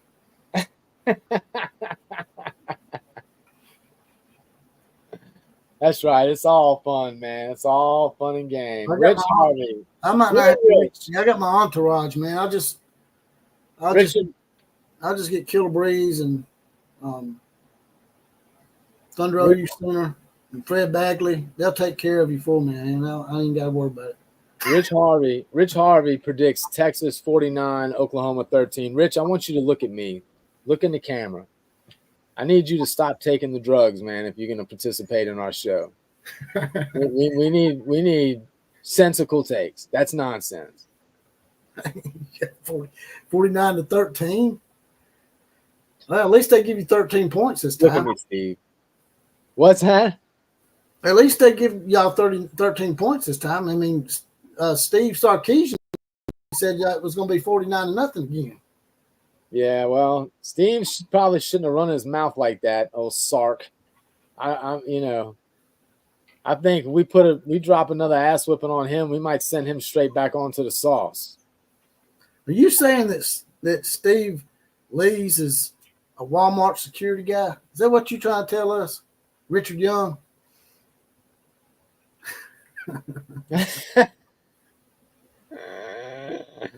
Steve trying to give me his phone number. He wanting to hook up. Now you got a man crush on me. Hey, I'm gonna get a poster and I'm gonna sign that son bitch for you. I'm gonna sign it right across my cock. Here you go, Steve. Suck this. It's gonna say, from the outlaw, suck it. I don't think we have any females in here tonight. By the way, that's true. Like, where the hell is? How do you know Steve's not a female? Sweet Caroline. How do you know Steve's not a female? Teresa Moser, Lori Brogdon. Steve could be a female. Becca has thoughts. Steve could be a female. I mean, anything's possible these days, right? There's an old rock singer named Stevie Nicks. He could be Stevie Dicks. Hey, you started this shit, man. I can't control it. I got Tourette's. Oh, man. Now they all getting on the ass. You ain't got Daniel Looney started, man. He called you Paul Blart, the mall cop. Me? No. He called Steve Lee's. I was about to say, damn. Daniel, They're all getting hard. They're all in here waterboarding Steve Lee's. Kansas State versus Colorado. Kansas State's going to curb stomp Colorado. Actually, I don't know if that's going to happen or not, but that's what I want to happen. He said my corset is showing. His corset. Now, I told you, man, I'm not dressing up for you like that. Stop it. I'm going to get you for sexual harassment, man. I'm going to call YouTube censorship, man. Tell them your ass. For real. He ain't sexual harassment. You want to dress me up in a corset, man. But, yeah, Florida and Tennessee, man, that's at Tennessee. But Florida surprised me last week. They beat Central Florida. I thought they'd have trouble with that game. They didn't beat them bad, but they beat them by double digits. So, you know, if they could sneak out a win over Tennessee, Billy Napier's job may be secure. Tennessee may be keeping everybody's jobs. Yeah, I agree. And Josh Heupel might be on the hot seat. He might be coming Tennessee fans are nuts, so anything's possible. He's going to be coming back to Oklahoma as the OC. Shit, he might be coming back as the head coach. Oh, shit. I didn't say that. Y'all didn't hear that from me now. Y'all don't give me hell. Well, it's not me. It's every time Oklahoma doesn't play perfect. That's all I see in the comments from OU fans. Oh, it's time. BB's got to go. BB's got to go. It's so unrealistic. We got Ohio State at Oregon. That's a good one. That's a big game right there. But now these big games, you can afford to lose them. In the past, man, you lose one of these games, sometimes it'll screw you out of the playoffs. Although I think someone like USC with 2 losses already, I can't imagine they'd have to win out and win the Big Ten Conference or at least play for it, don't you think? Yeah. For them to even have a chance. Yeah. You know? The Big Ten's probably going to get 3 teams in at least, I think. in the playoffs? It depends. I mean, it just depends, man. You know, what if the SEC can make a strong argument for 5? That's got to come at the expense of 3 to the Big Ten. What about Ole Miss at LSU? That's a big one. It's just going to depend on how this thing shakes out. Like one of the things about the SEC now, neither one of those teams can afford a loss right now, in my opinion. Well, the thing is, though, man, is that, like, again, think about it this year. We've had multiple weeks where you've had 6 of the top 7 or 5 of the top 6 that were all SEC schools. So what if they end the year like that, where the top 6 teams in the country are SEC schools? You mean to tell me they're only going to get 3 or 4? I mean, don't they have to get 5 at that point? Yeah, they deserve it. Well, I mean, you're the 3rd-ranked team in the country, or you're the 5th-ranked team in the country. You got the bowl selection is in the hardest conference in the country. What is it? The committee probably will fudge a little bit and push a few of them out. Maybe. What do you think? That's probably, I mean, it could happen, but I just think if the SEC continues to dominate, I think there's just going to be strong arguments. Plus, the committee's going to want to put them in, man, their box office at the end of the year. So, and if the SEC gets 5, then I don't see how the Big Ten is getting 3. They might only get 1. What about Vanderbilt at Kentucky? You think Vanderbilt's going to have the just one-hit wonder week and they're going to lose to Kentucky at Kentucky? Well, I mean, that's assuming Kentucky's going to play well. You know? Yeah. But it wouldn't surprise me if Vanderbilt turned around and lost this game. I think it's very possible, dude. Playing on the road, if they were playing at home, I'd feel more confident about it. But you know how Nick Saban always talked about rat poison? Well, shit. Vanderbilt's been on that rat poison for ever since they walked off the field, man. I saw that quarterback on the Dan Patrick show, so I'm sure he was on Rich Eisen and all that shit too. Like, could very easily have a bad weekend. Very easily have a bad weekend. Well, said his hero was Johnny Manziel, so he could absolutely probably shit the bed just like Manziel did. 100%. You know, Manziel beat Alabama, and that was his Heisman moment, and then he turned around and got his ass handed to him by LSU. Yep. Yeah. LSU shut his ass down. They didn't score 10 points on LSU. People forget that shit. So, well, it's very possible, man. Iowa State at West Virginia. Looks like Kuz's team is trying to come around a little bit. I think they're 3-2 or 4-2. Yeah. Would not surprise me if West Virginia upset Iowa State. Oh, I can see that happening. I mean, Iowa State is usually good for an unexpected loss when they've got a good team, and I think they have a pretty good team this year. It certainly looks like it. And you got Minnesota at UCLA. Minnesota probably win that game. Then your favorite team, Colorado. Going down. Kansas State at Colorado.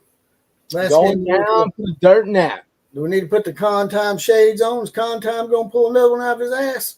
Deion Sanders. Why is it Deion's voice always goes up like this when he talks on TV? It's because he's getting stressed. He's just like Lincoln Riley, that damn presser, man. The question was to the player, and Lincoln Riley wouldn't even let him answer. Yeah, you saw the stress on his face, man. He looks like he's aged 10 years in the last couple of years. Well, when he said it was an unprofessional question, I didn't hear what the guy said at first, so I had to rewind it. He's basically asking them if they thought they got in on that last play of the game. Yeah, and I'm like, why is that unprofessional? Yeah, what's wrong with that? I mean, you can try to tell a guy how to do his job professionally, and you can't even do your fucking job professionally. And they say, you done got me cussing, man. It's always con time and Lincoln Riley getting me going. That's it, man. They deserve it. John Christophic agrees with me. Vanderbilt will lose to Kentucky. I hope they win. I would like to see Vanderbilt win out because I would like to get another shot at them, but it's probably not going to happen. That I would don't think be so. a big story, though, if that Yeah. were to happen. Yeah, yeah, it would for sure. It absolutely would. Vanderbilt's record against Texas. Vanderbilt's 8-1-3 against Texas. I thought it was 8-2. That's even better. Yeah, if that's the case, that's even better. Well, brother, I think I need to run, man. I gotta go take the dog out and do all these little things I gotta do. But I appreciate you having me on the show, man. All right, brother. We'll check you later. I'll give you a holler, man. All right, later. Take it easy. And that was the Roughneck from Oklahoma, Killer Breeze. Also, half Kunis. Went to LSU in Oklahoma. Fred Bagley's in the house once again with his badge. He's deputized. By the way, if y'all want to get your badge and get deputized like Fred Bagley and others in here, it's $2.99 a month, 75 cents a week. It's a little join button that you can click on over there by the subscribe button, I think. Now, subscribing is completely free. People think when you hit subscribe, it means you got to pay, because the word subscribe, usually you're thinking if you got to pay for something. But no. Like, share, comment, and subscribe, which is one of the big four, and it's the biggest of the big four. They're all absolutely free.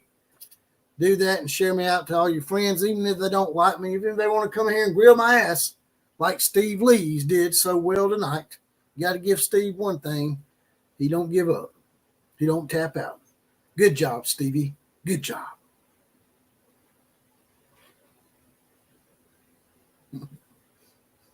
Speaking of which, seriously, Outcast, I whooped a guy's ass about 3 weeks ago and I had to stop wearing my black cowboy hat because he told me I looked like a classy OCF. Told him to watch it because them are fight birds. So basically, you're telling us that you got punked out and that guy made you stop wearing your hat. That's what you're telling us, right? Well, hey, man, if you ever need one of our helps, the real men in here, not yourself, because, it's free country. If you want to be a transgender bender, go right ahead, brother. I mean, that's fine with me. You do you, man. And just stop stalking me, man. Stop it. Told you I'd send you a damn poster. And I'd sign it right across that region that you like so much.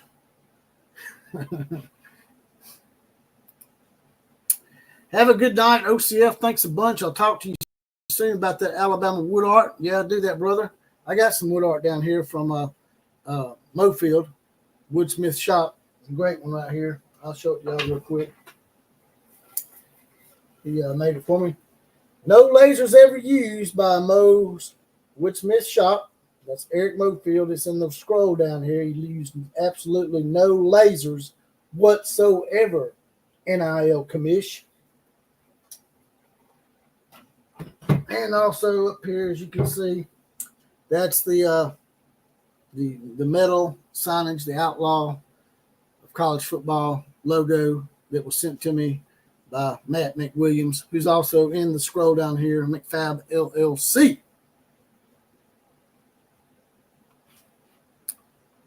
What's Horseman here?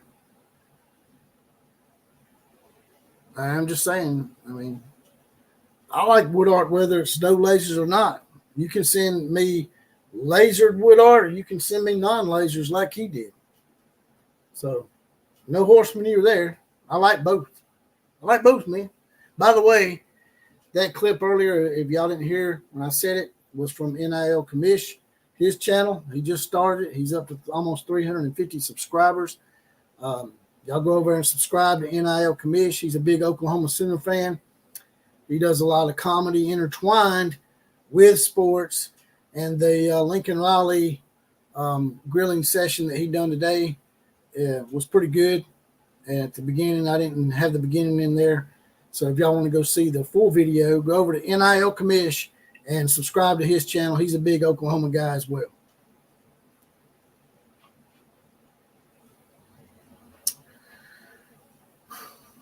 Y'all got anything else y'all want to ask me before I get out of here? If y'all want to make a donation to the program, just hit that money dollar sign at the bottom of the thing.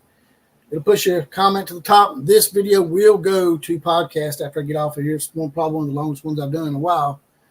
You can go on there as well and donate to the program if you want. There's a little heart with a money dollar sign in the middle. You can smash that, throw a few dollars in the coffers, that kind of deal, or you can join the Outlaw Posse, like I said earlier.